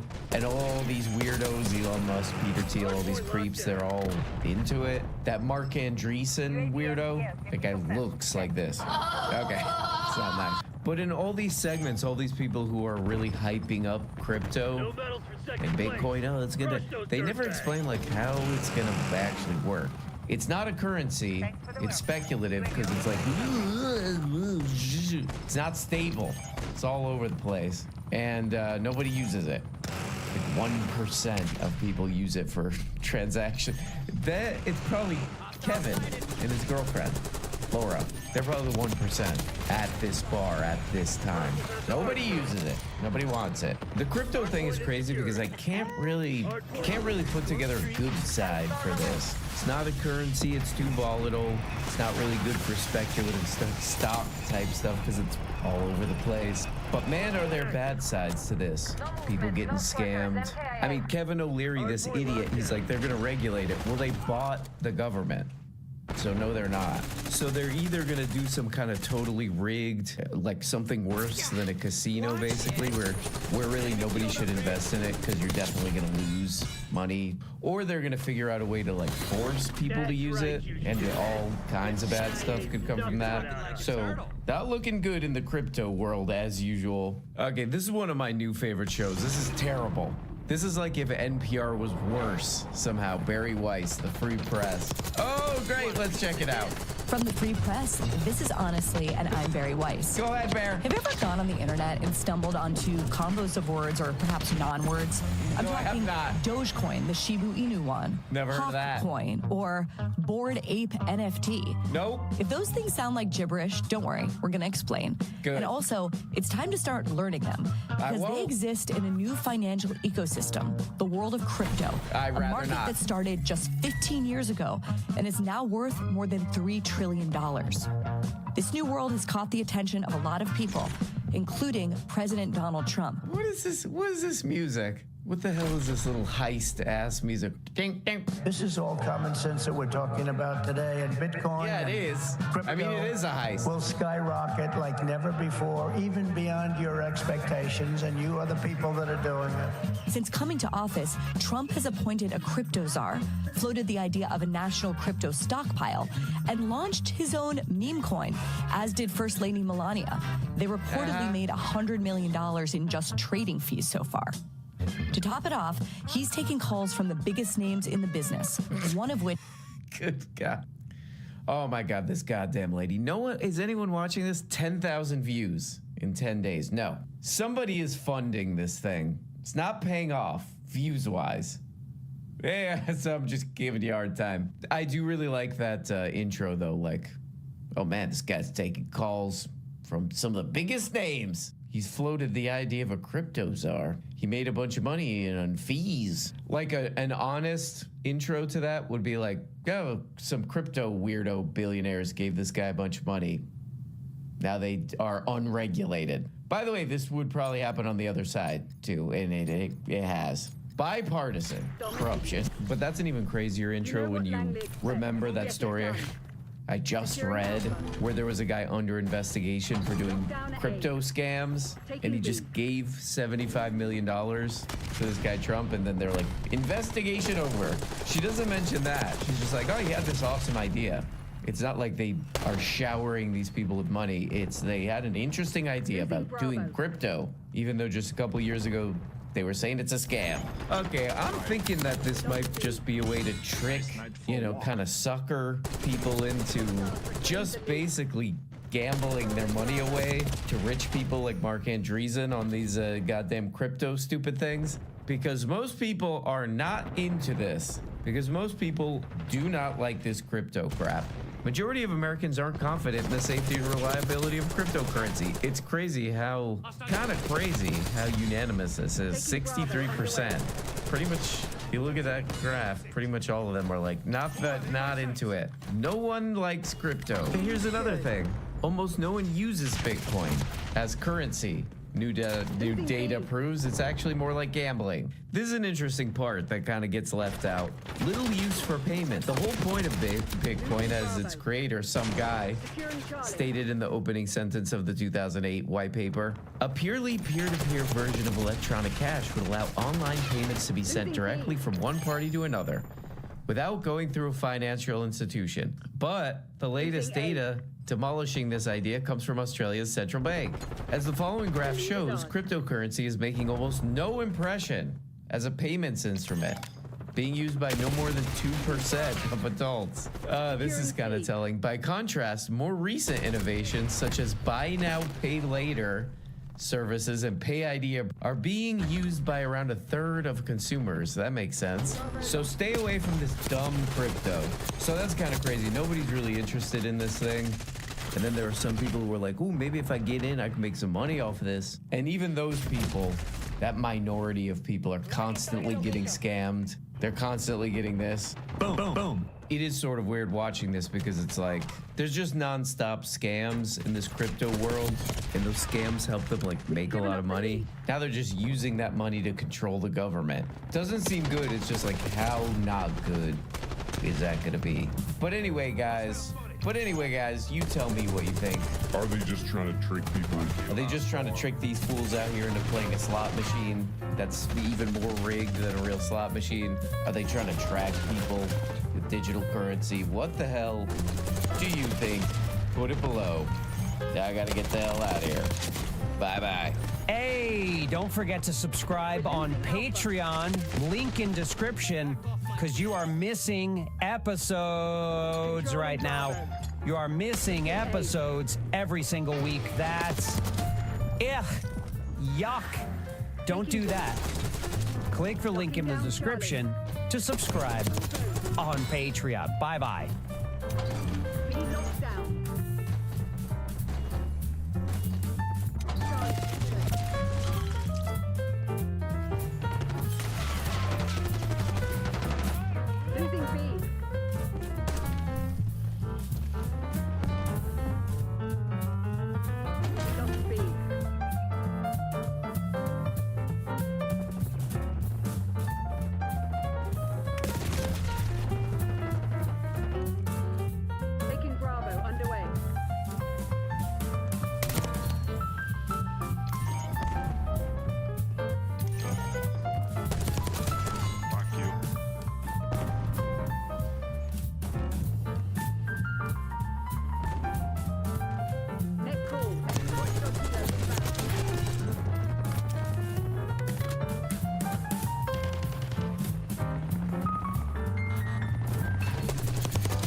Taking C.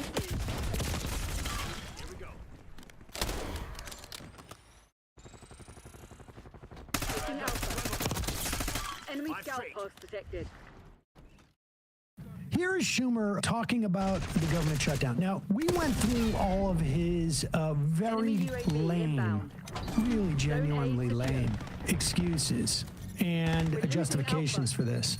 There is no doubt in my mind that, I don't know if it's 10% of his decision, 20%, or 30%, 40%, 50% of his decision was like, people don't want to hang around, through the weekend and then have to legislate this next week. People have different responsibilities. Like, I have a book to sell. People have a book tour. But here he is with one of his lame arguments as to why this was important. Lulu, nice to talk to you again. Senator, a lot has happened since we spoke on Monday, and you've been at the center of most of it.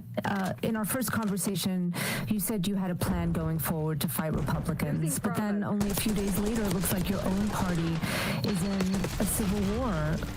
Do you think that you made the wrong choice? Losing B. Let me, Lulu, say this. I don't. I think it was a very, very difficult decision between two bad options. A partisan Republican CR and a shutdown that Musk and Trump wanted. For me, the shutdown of the government would just be devastating and far worse than the Republican CR. Let me explain. A shutdown would shut down all government agencies, and it would solely be pause it. Let me just show what he's trying to do here. It is not a continuing resolution if it is fundamentally different than what the budget was last year, and it's fundamentally different in 4 or 5 ways. Really important ones.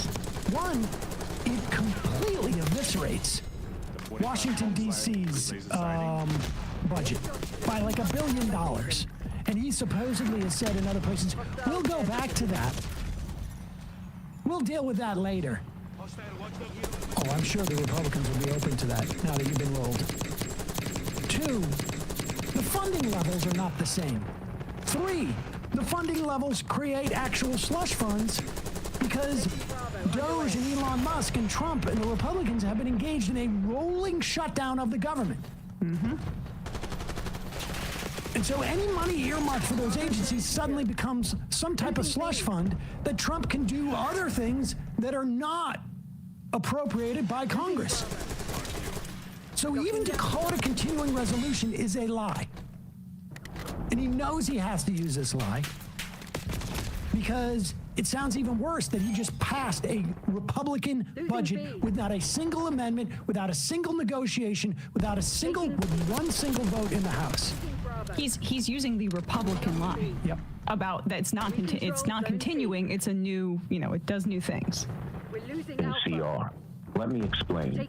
A shutdown would shut down all government agencies, and it would solely be up to Trump and Doge and Musk what to open again. Because they could determine what was essential. Right now, it is solely up to Doge and Trump as to what they're going to allow to function. Right now, it's that way. Headline, VOA goes dark. Headline, NIH now advising grant applications to scrub any mention of mRNA, which incidentally, if you know anybody who's like working on cancer, I know actually a guy. Yeah, and for years, he's been like, we are close to figuring out a specific type of cancer. It's going to be mRNA. That, incidentally, that research done at the hospital that he's going to be working at. He may have to move to a different hospital. These cuts in Los Alamos, where they take care of our nuclear weapons and engineers. There's a rolling shutdown of the government that has been going on since about the 5th day, 4th day, 2nd day, 1st day of this administration.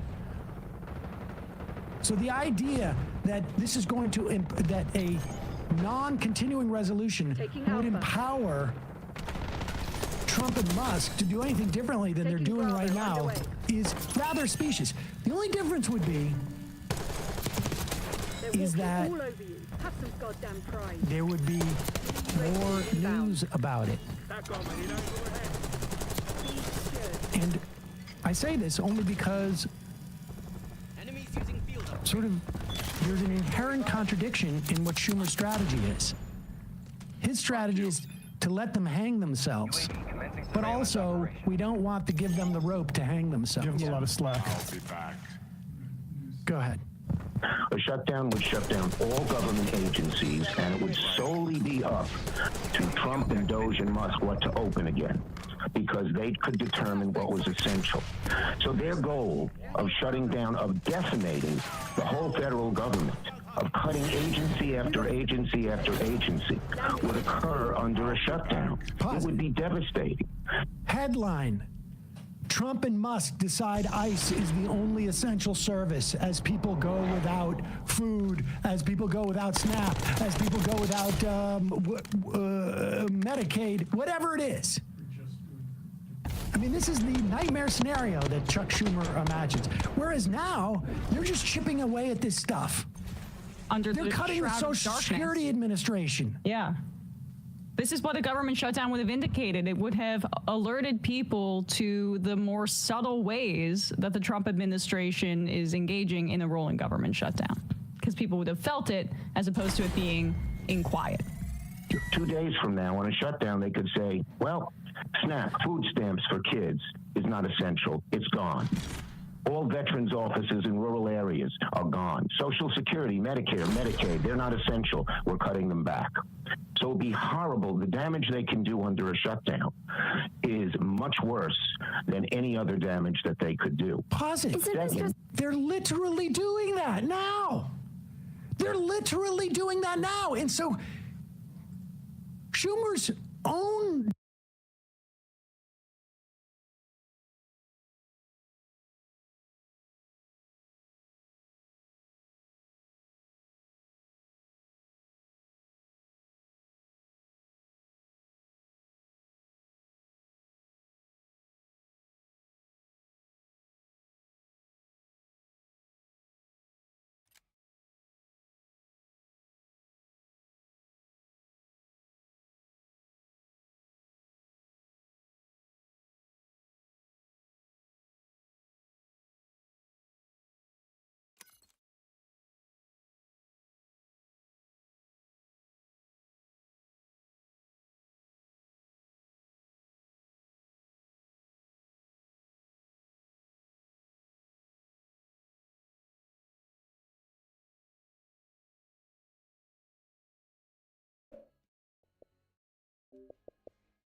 Hello. Hey. Can you hear?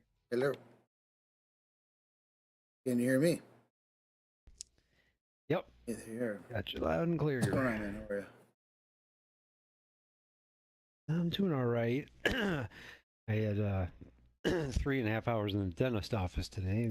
Get 2 temporary crowns. That was not too fun.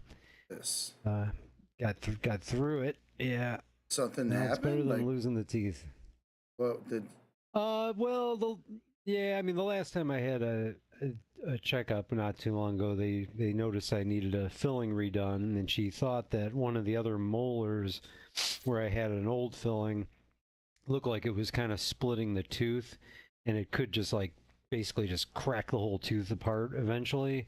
So she was recommending I get a crown for that. So then they call in the other doctor who looked at that, agreed with her, but also thought a different molar as well needed the same treatment. So the recommendation was for 2 crowns on my molars on both sides of my mouth. Oh, jeez.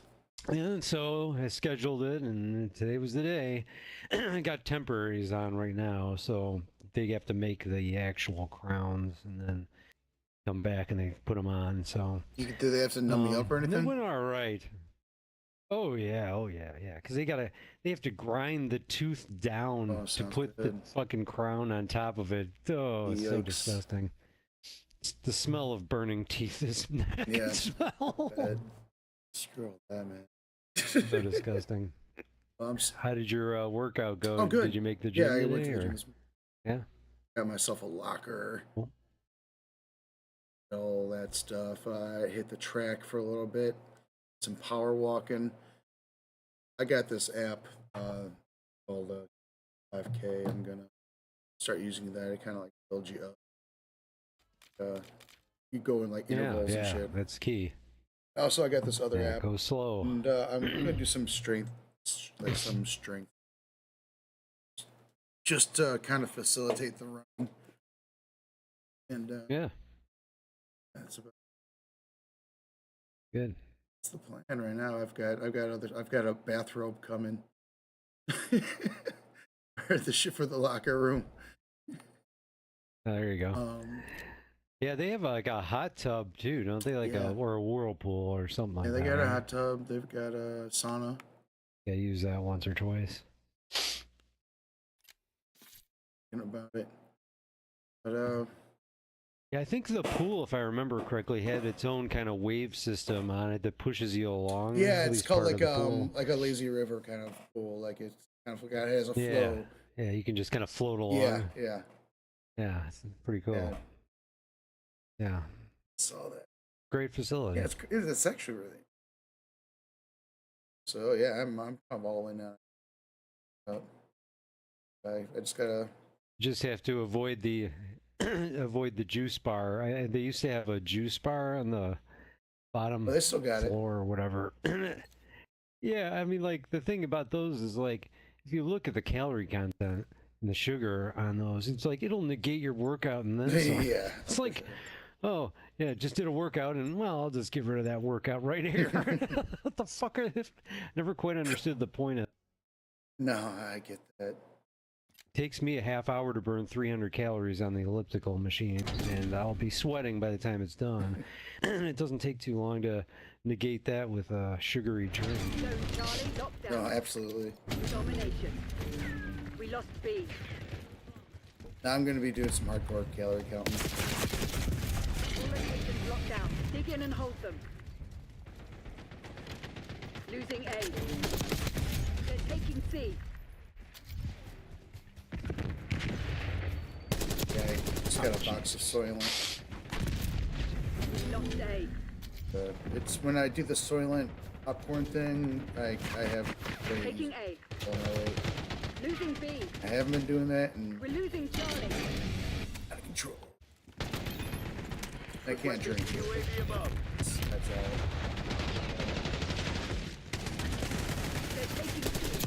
Which is probably the hardest thing in the world.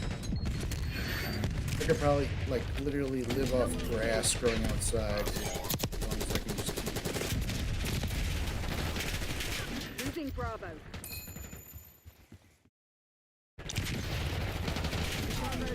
Yeah,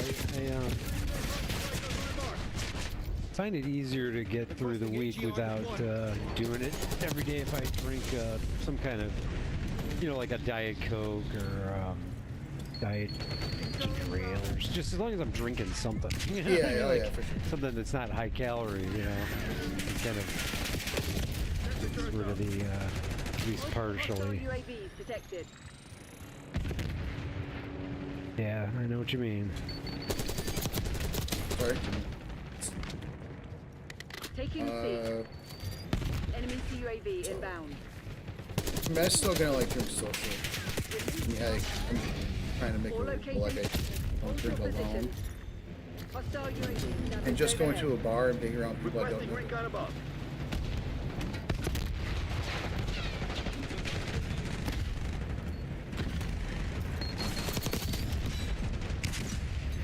A true social drink. SATCOM, deploy counter UAV. Security.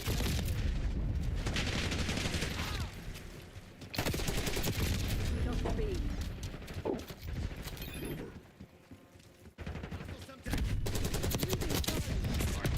Taking Bravo underway. Enemy UAV inbound. Fuck you, asshole. I meant to tell you, we watched Hostile counter The UAV Substance. Oh, what'd you think? Get a counter UAV in. I mean, we thought it was okay. I wouldn't say we loved it. I get that. It's pretty gross. Pretty gross. Yeah, pretty gross. That wasn't really why I didn't like it so much, though. Sorry, Daisy. I don't know. I mean, it just whatever the theme of it was, seemed pretty obvious and not that profound or anything. Just you turn yourself into a monster trying to stay young and youthful, whatever. It's like okay, but I don't know. It also seemed like it was a little bit too long. Like, okay, I kind of was ready for it to be over with at some point.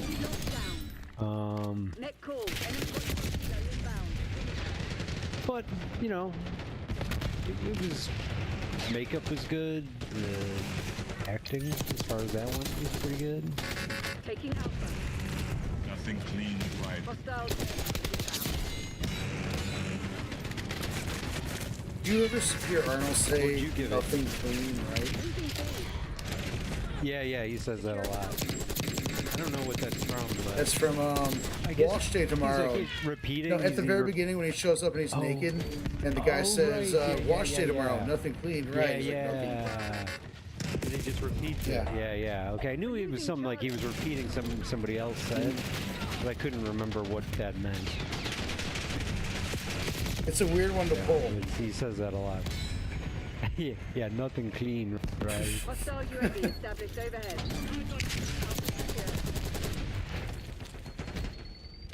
I mean, honestly, they didn't really have a whole lot to pull from. Arnold does not have a whole lot. Right. Enemy RCXD detected. Fuck you, asshole. Enemy inbound. Enemy care package above. Oh, for fuck's sake.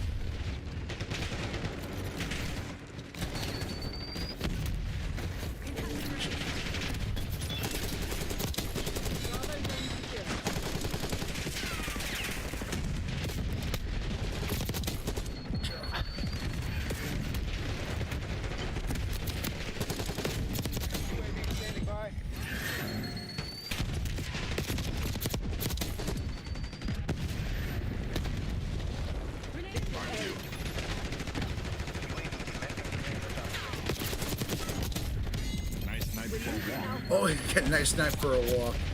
Coming too. Losing B. Enemy napalm strike incoming. UAV inbound. Knocking down Charlie. Bravo lost. Just unlocked dark matter for the Crick C. Charlie.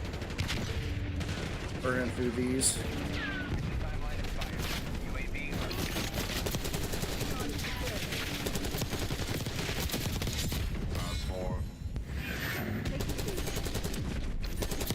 I'll be back.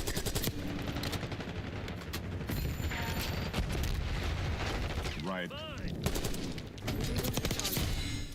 be back.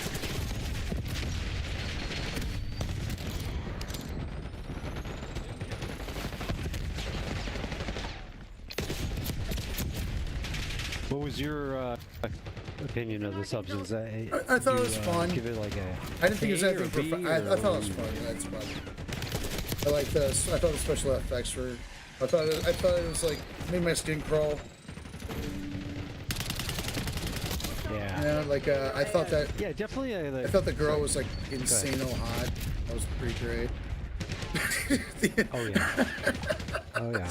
But for sure. But yeah, I mean, you're totally right. It wasn't anything super special. But I thought it was fun. Taking C.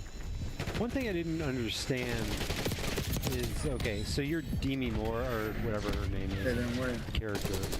Oops, die. Oh, how did I not kill that guy? I set up a sentry turret, and I'm standing there shooting at him, and he's looking at me, and I didn't kill him? Okay. Hostile RCXD in your AO. Fuck you. Losing A. Zone C. Okay, okay, so, Demi Moore is, obviously aging, and she's not getting the role she wants. She's just that, you know, that white men are all looking for young chicks and everything. Okay, so then she gets this offer, and you know, you can kind of understand why she tried to use it or whatever. But okay, but then when it's explained, or once she is understanding that, like, she's not aware of like what the other person is doing, except what she learns like after the fact. It's like, how are you getting any enjoyment out of this whole process? You know what I mean? Like, unless you were like experiencing the fame and the awesomeness of, you know, this thing that you're doing, why do it? You know what I mean? You're just like, what? It's like watching someone else have a celebrity lifestyle that you're not actually having. Yeah, I mean, well, they did imply like that they were the same. That they were supposed to be. Remember, they kept on saying that, like, you know, don't forget you are one. Yeah, you are one. So I don't know if like they had the same mind or not. But and yet, so like when she would wake up, either one would wake up, they'd be like, what the fuck did this person do while I was asleep? Look at this place, it's a mess. You know, that's true. I'm like all like turning into a monster and stuff, so they had no idea what the other person was doing. So they could say, yeah, you are one, but it didn't really play out like that. So I had a kind of a problem with that. I was like, I wouldn't just sign up to have. So I mean, yeah, just shred of myself, be famous and have awesome time without me. I mean, you know, if I can't. I don't know. I mean, the only way that would work if there was some kind of shared experience. You know, like the implying that you are one. I don't know if that was like a lie, or maybe like her perspective changes like drastically when she switches back and forth. Right. I don't know, but I don't think it was supposed to go that deep. Yeah, it is. Hey, maybe they were, but I didn't. Didn't matter. It was just supposed to. It made my skin crawl. It was supposed to be stressful. The idea that she kept on taking the more time, you know, and just a little more. Just kind of like, oh shit, what are you doing? God, you know, I mean, whatever. So gross. Yeah. Yeah. It definitely amped up the creep factor. Oh, and I was on the bottom this time. Oh wait. Crash and burn. Team bottom 2. Bottom 2. Expo. Whoa. Let's see what my PD was. I went positive. I went 40 and 38. So I think the rest of our team was just doing very well. I didn't do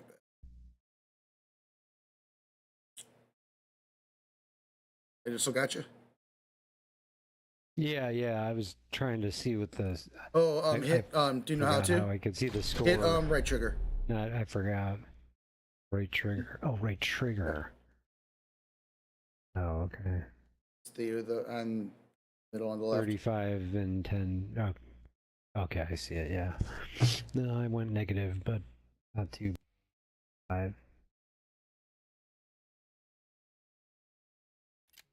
Doing a different gun though, because I have an assault weapon challenge, and this gun is I've got to throw in a unfamiliar to me. Just finished.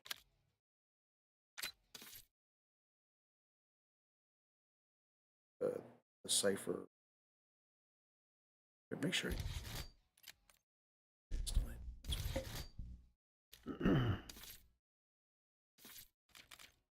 All right.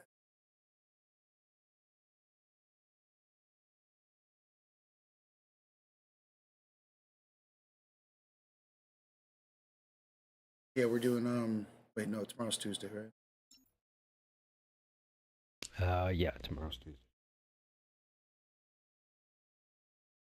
I gotta get in and do some DM stuff. A little prepping. Get keys. Keys,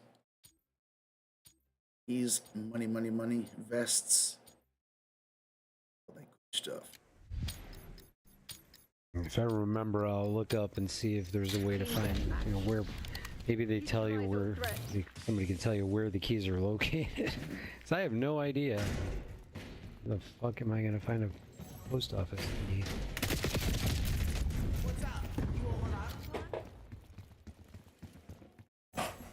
Hostile shooter.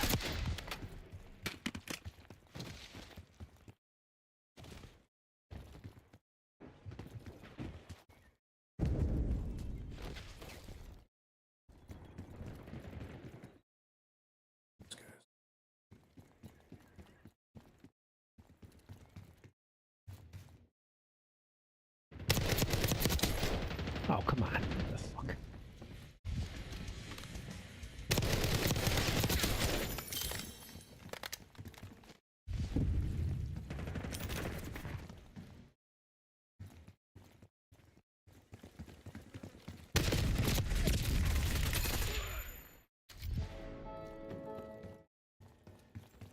What we do is you just try to get the rights to like Arnold quotes from a bunch of movies. I'm a big fan of one from Kindergarten Cop. Like, I'm the party pooper.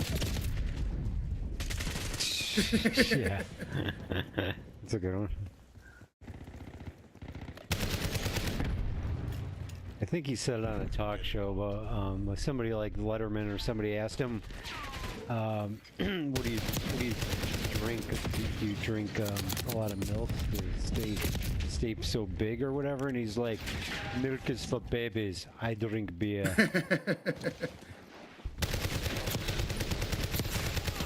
And do a lot of steroids. Yeah, steroids and beer. Yeah, believe we all know it's not just beer. Yeah. Pretty sure of that. Very drinks it. Otherwise, every half of America would look like Arnold Schwarzenegger. Yeah, How do you do it? It's simple. I just drink beer. You gotta be. Wow. You gotta have some protein in there. You look great. It's gotta be eaten like a.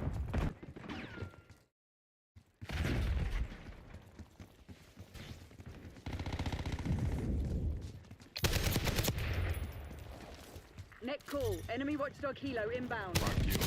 You heard the story about how he had an affair with his, I think his like nanny like housekeeper or something. Like that. Usually they're nanny, right? Housekeeper. Yeah, I did. Yeah. They had a child out of. Yeah. And then, right, and then like so the kid finds out. I mean, that would be kind of awesome in a way. You just find out that you're the son of Arnold Schwarzenegger. Like, huh, maybe I had a son the same ways. They're like, give me money.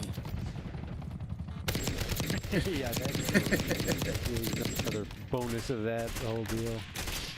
And get me a job in Hollywood. Right, yeah. Let's go all in. Me and Terminator 5. Whatever. Oh, come on. Oof.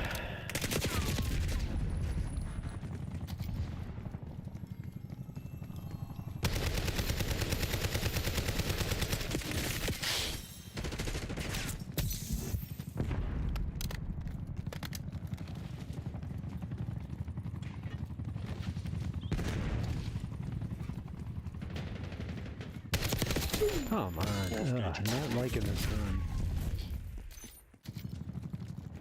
Wait, which gun are you using? It's an assault. Is there something called the GPR or GP something? Yeah, I think so. Yeah, if you ever that's want what to, it you know, is. I mean, you can always hit. You know, switch your guns up real quick, and it'll give you the. Y? Yeah, with Y. Yeah.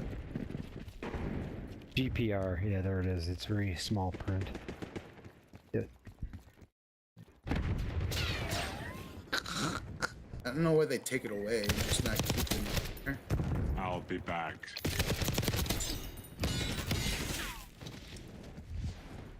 It's like. Come on.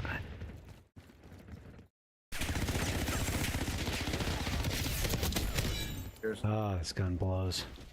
At least my attachments for this gun blow. Something blows. I blow. Something blows. Game plays, and then the toilet. Oh yeah. Hit by a rocket.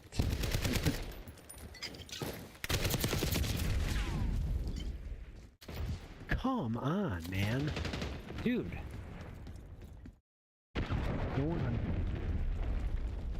connecting with these guys. Killing them.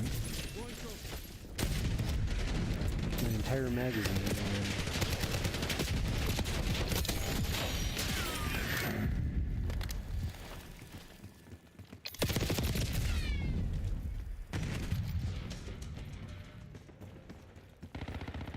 Come on.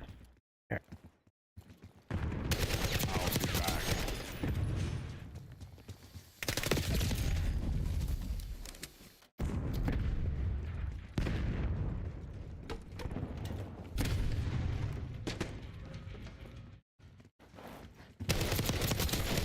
Fuck you, asshole.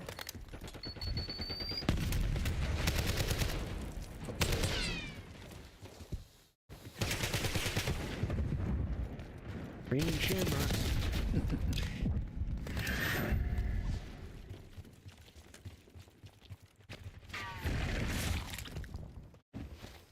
Gotta concentrate on the game because we're losing. Yeah, we're doing fine.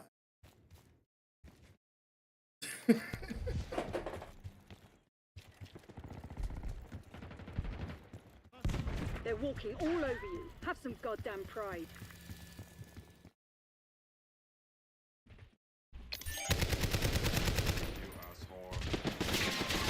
Ha, melee kill, fucker. Show you. Stabby's back. Stabby's coming for you. Oh, Stabby didn't make it. Stabby got murdered. It happens to all of us. Got Stabby coming a mile away. I'll be back. Ow. Brutalized. Alright, we still have an 18 top 3. The 45 But long we're side with still laser gonna be sighting. wait, actual.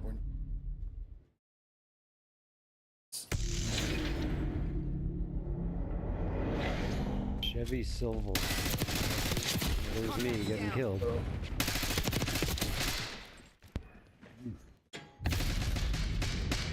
Twice. Oh boy. Twice killing. Yeah, that just Nice. hurts. We're gonna have some rage. No, it's fine. Alright. Don't like the name of the gamer tag, Chevy Silverado.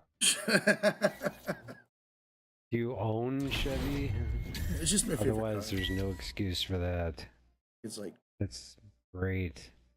poster of it on his wall. And I just completely forgot it was St. Patrick's Day, like halfway through it. And like I'm sober as shit. This is great. Like having like an anti St. Patrick's Day. Yeah. I've actually never, I mean, I shouldn't say never. There's been a couple times, I guess, when I went to a local parade, not the Chicago one or whatever. There used to be one in Elmhurst I went to once or twice. Just not a holiday I really celebrate. Just, I used to celebrate it pretty regularly. March is always kind of a crappy month. Yeah, that's true. Pretty nasty. Yeah, no, I celebrated St. Patrick's Day like for about 7 months or to a year, up until now. So leading up to. Yeah. Consider it celebrated. Yeah. I got here. It's like the zone.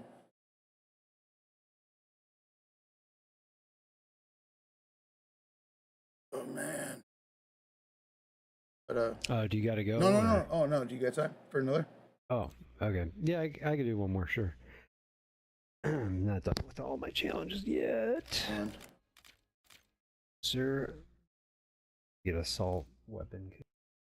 Yeah, I had to get 50 of those. I do Semtex. I hadn't had to bust out Semtex in a while.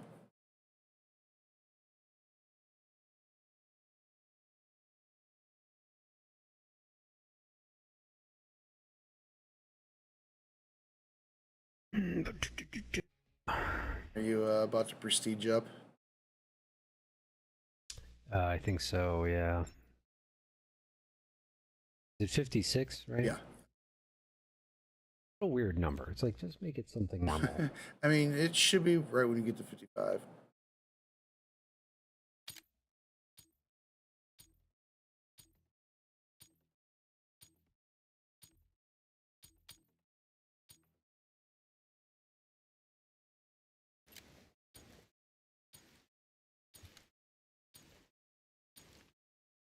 Get a rat on our team.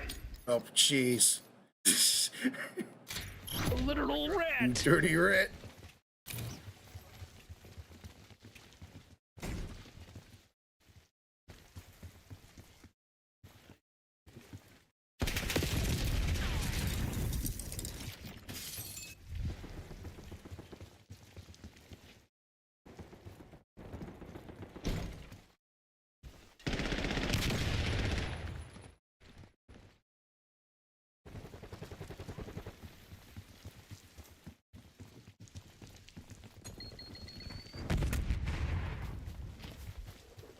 Everybody.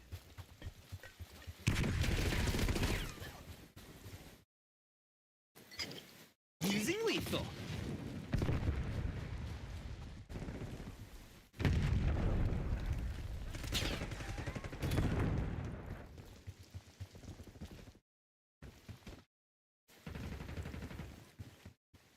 Lead dart.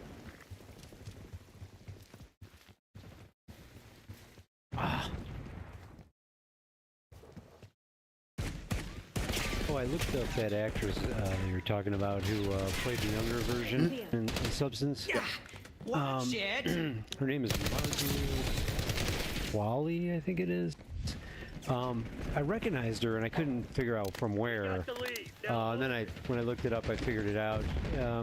She was in. Did you see Once Upon a Time in America with the Quentin Tarantino movie? Yeah. She was one of the Manson family. One of the hippies? Yeah, one of the hippie chicks. Oh, right on. Maybe, I'm not sure if she had a major role or not. I couldn't remember, but I saw a little tiny clip where she was talking to Brad Pitt, or yelling at Brad Pitt about something. Want a piece of this? I'm a fan of that. That's where I recognized her. Yeah, that was a good movie. Shit. Oh shit! Dude, oh, he got me too. Cut off my head. Ooh, that was ugly. Off your head? Yeah. What weapon is that? that? I saw the stump of my. I don't know. I don't often see that, huh? Yeah, I thought it was a machete. Yeah, But I'm like, I this just- machete in this game? I don't know if it's the ninja. It didn't look like the Ninja Turtle sword.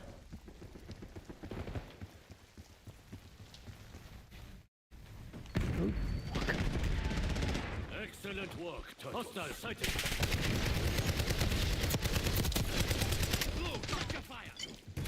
Using lethal.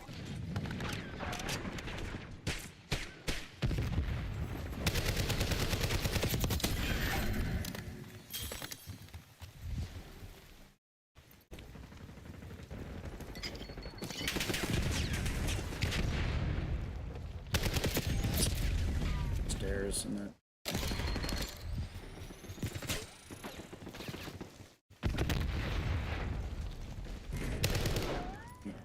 Enemy field upgrade. Enemy shooter. Yeah. Watch it. Whoa. We got a rat. Someone find that fucking traitor. Oh, it was a spy. Oh, it was. I didn't get a good look at him. I heard him say, "We got a rat." I was like, "Whoa!" So you see this skin too? And that was the sleeper agent perk. Yeah, that's it. Yeah, I like how they play like some James Bond little kind of ditty there. Dun, dun, dun. Fight for the spy. So have you heard the Faith No More song? Oh yet? no, I cannot. Was that on this map? No, it was on the shit. Oh, the ship? Wait, no, I'm sorry. No. It's like it's like a football arena. Oh, the red card. The football. Yeah, okay.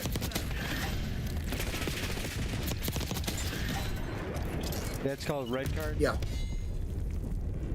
What's the one that's like a Radio Shack and a strip mall and that? That is not red card. no, that's Enemy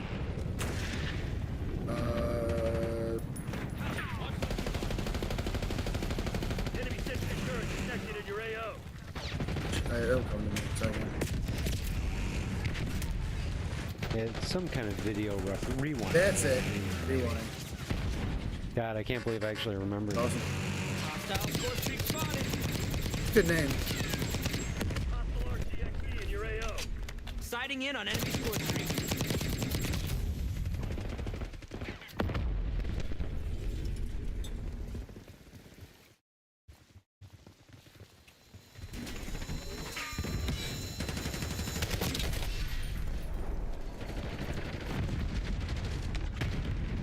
Incoming lethal.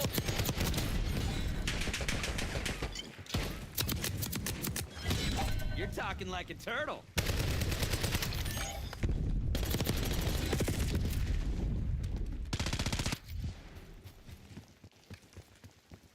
Oh, come on, little bitch. Oh, where is he? Dude, he took me as a hostage. Oh, I this love it. guy with the knife. Using lethal.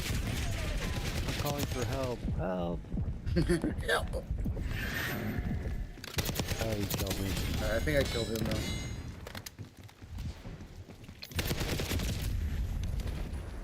Yeah, we were both chasing each other around with our knives, and he kidnapped me. Dang it. Oh shit, the sentry turret.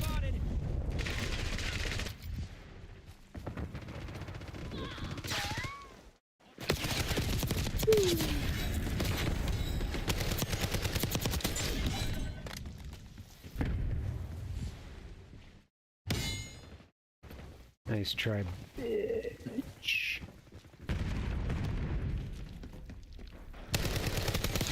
Let's break some butts.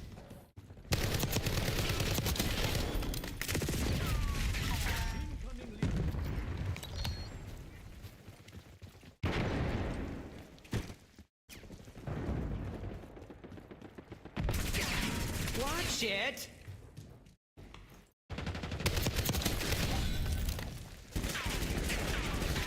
Oh.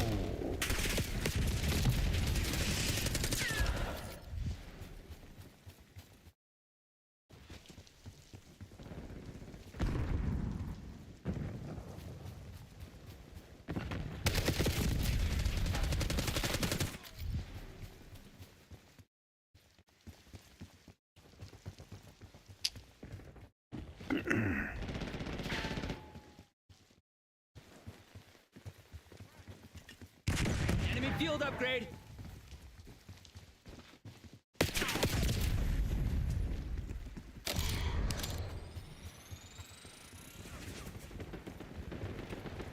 Fuck. Oh, come on.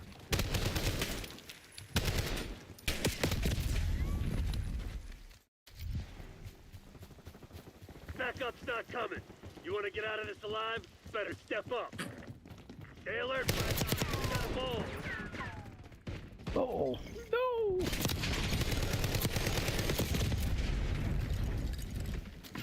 don't know if this is a wise strat, but when I hear we have a mole, I just shoot at our own players and then determine it that way. Hey. Oh, not gonna hurt there's him. a guy sitting on top of the stairs and. All operated teams. We just got our ass forever. I didn't go positive.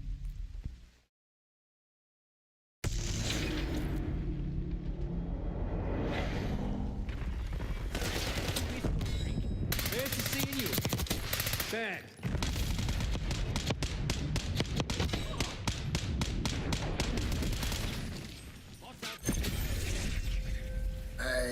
Not too bad game.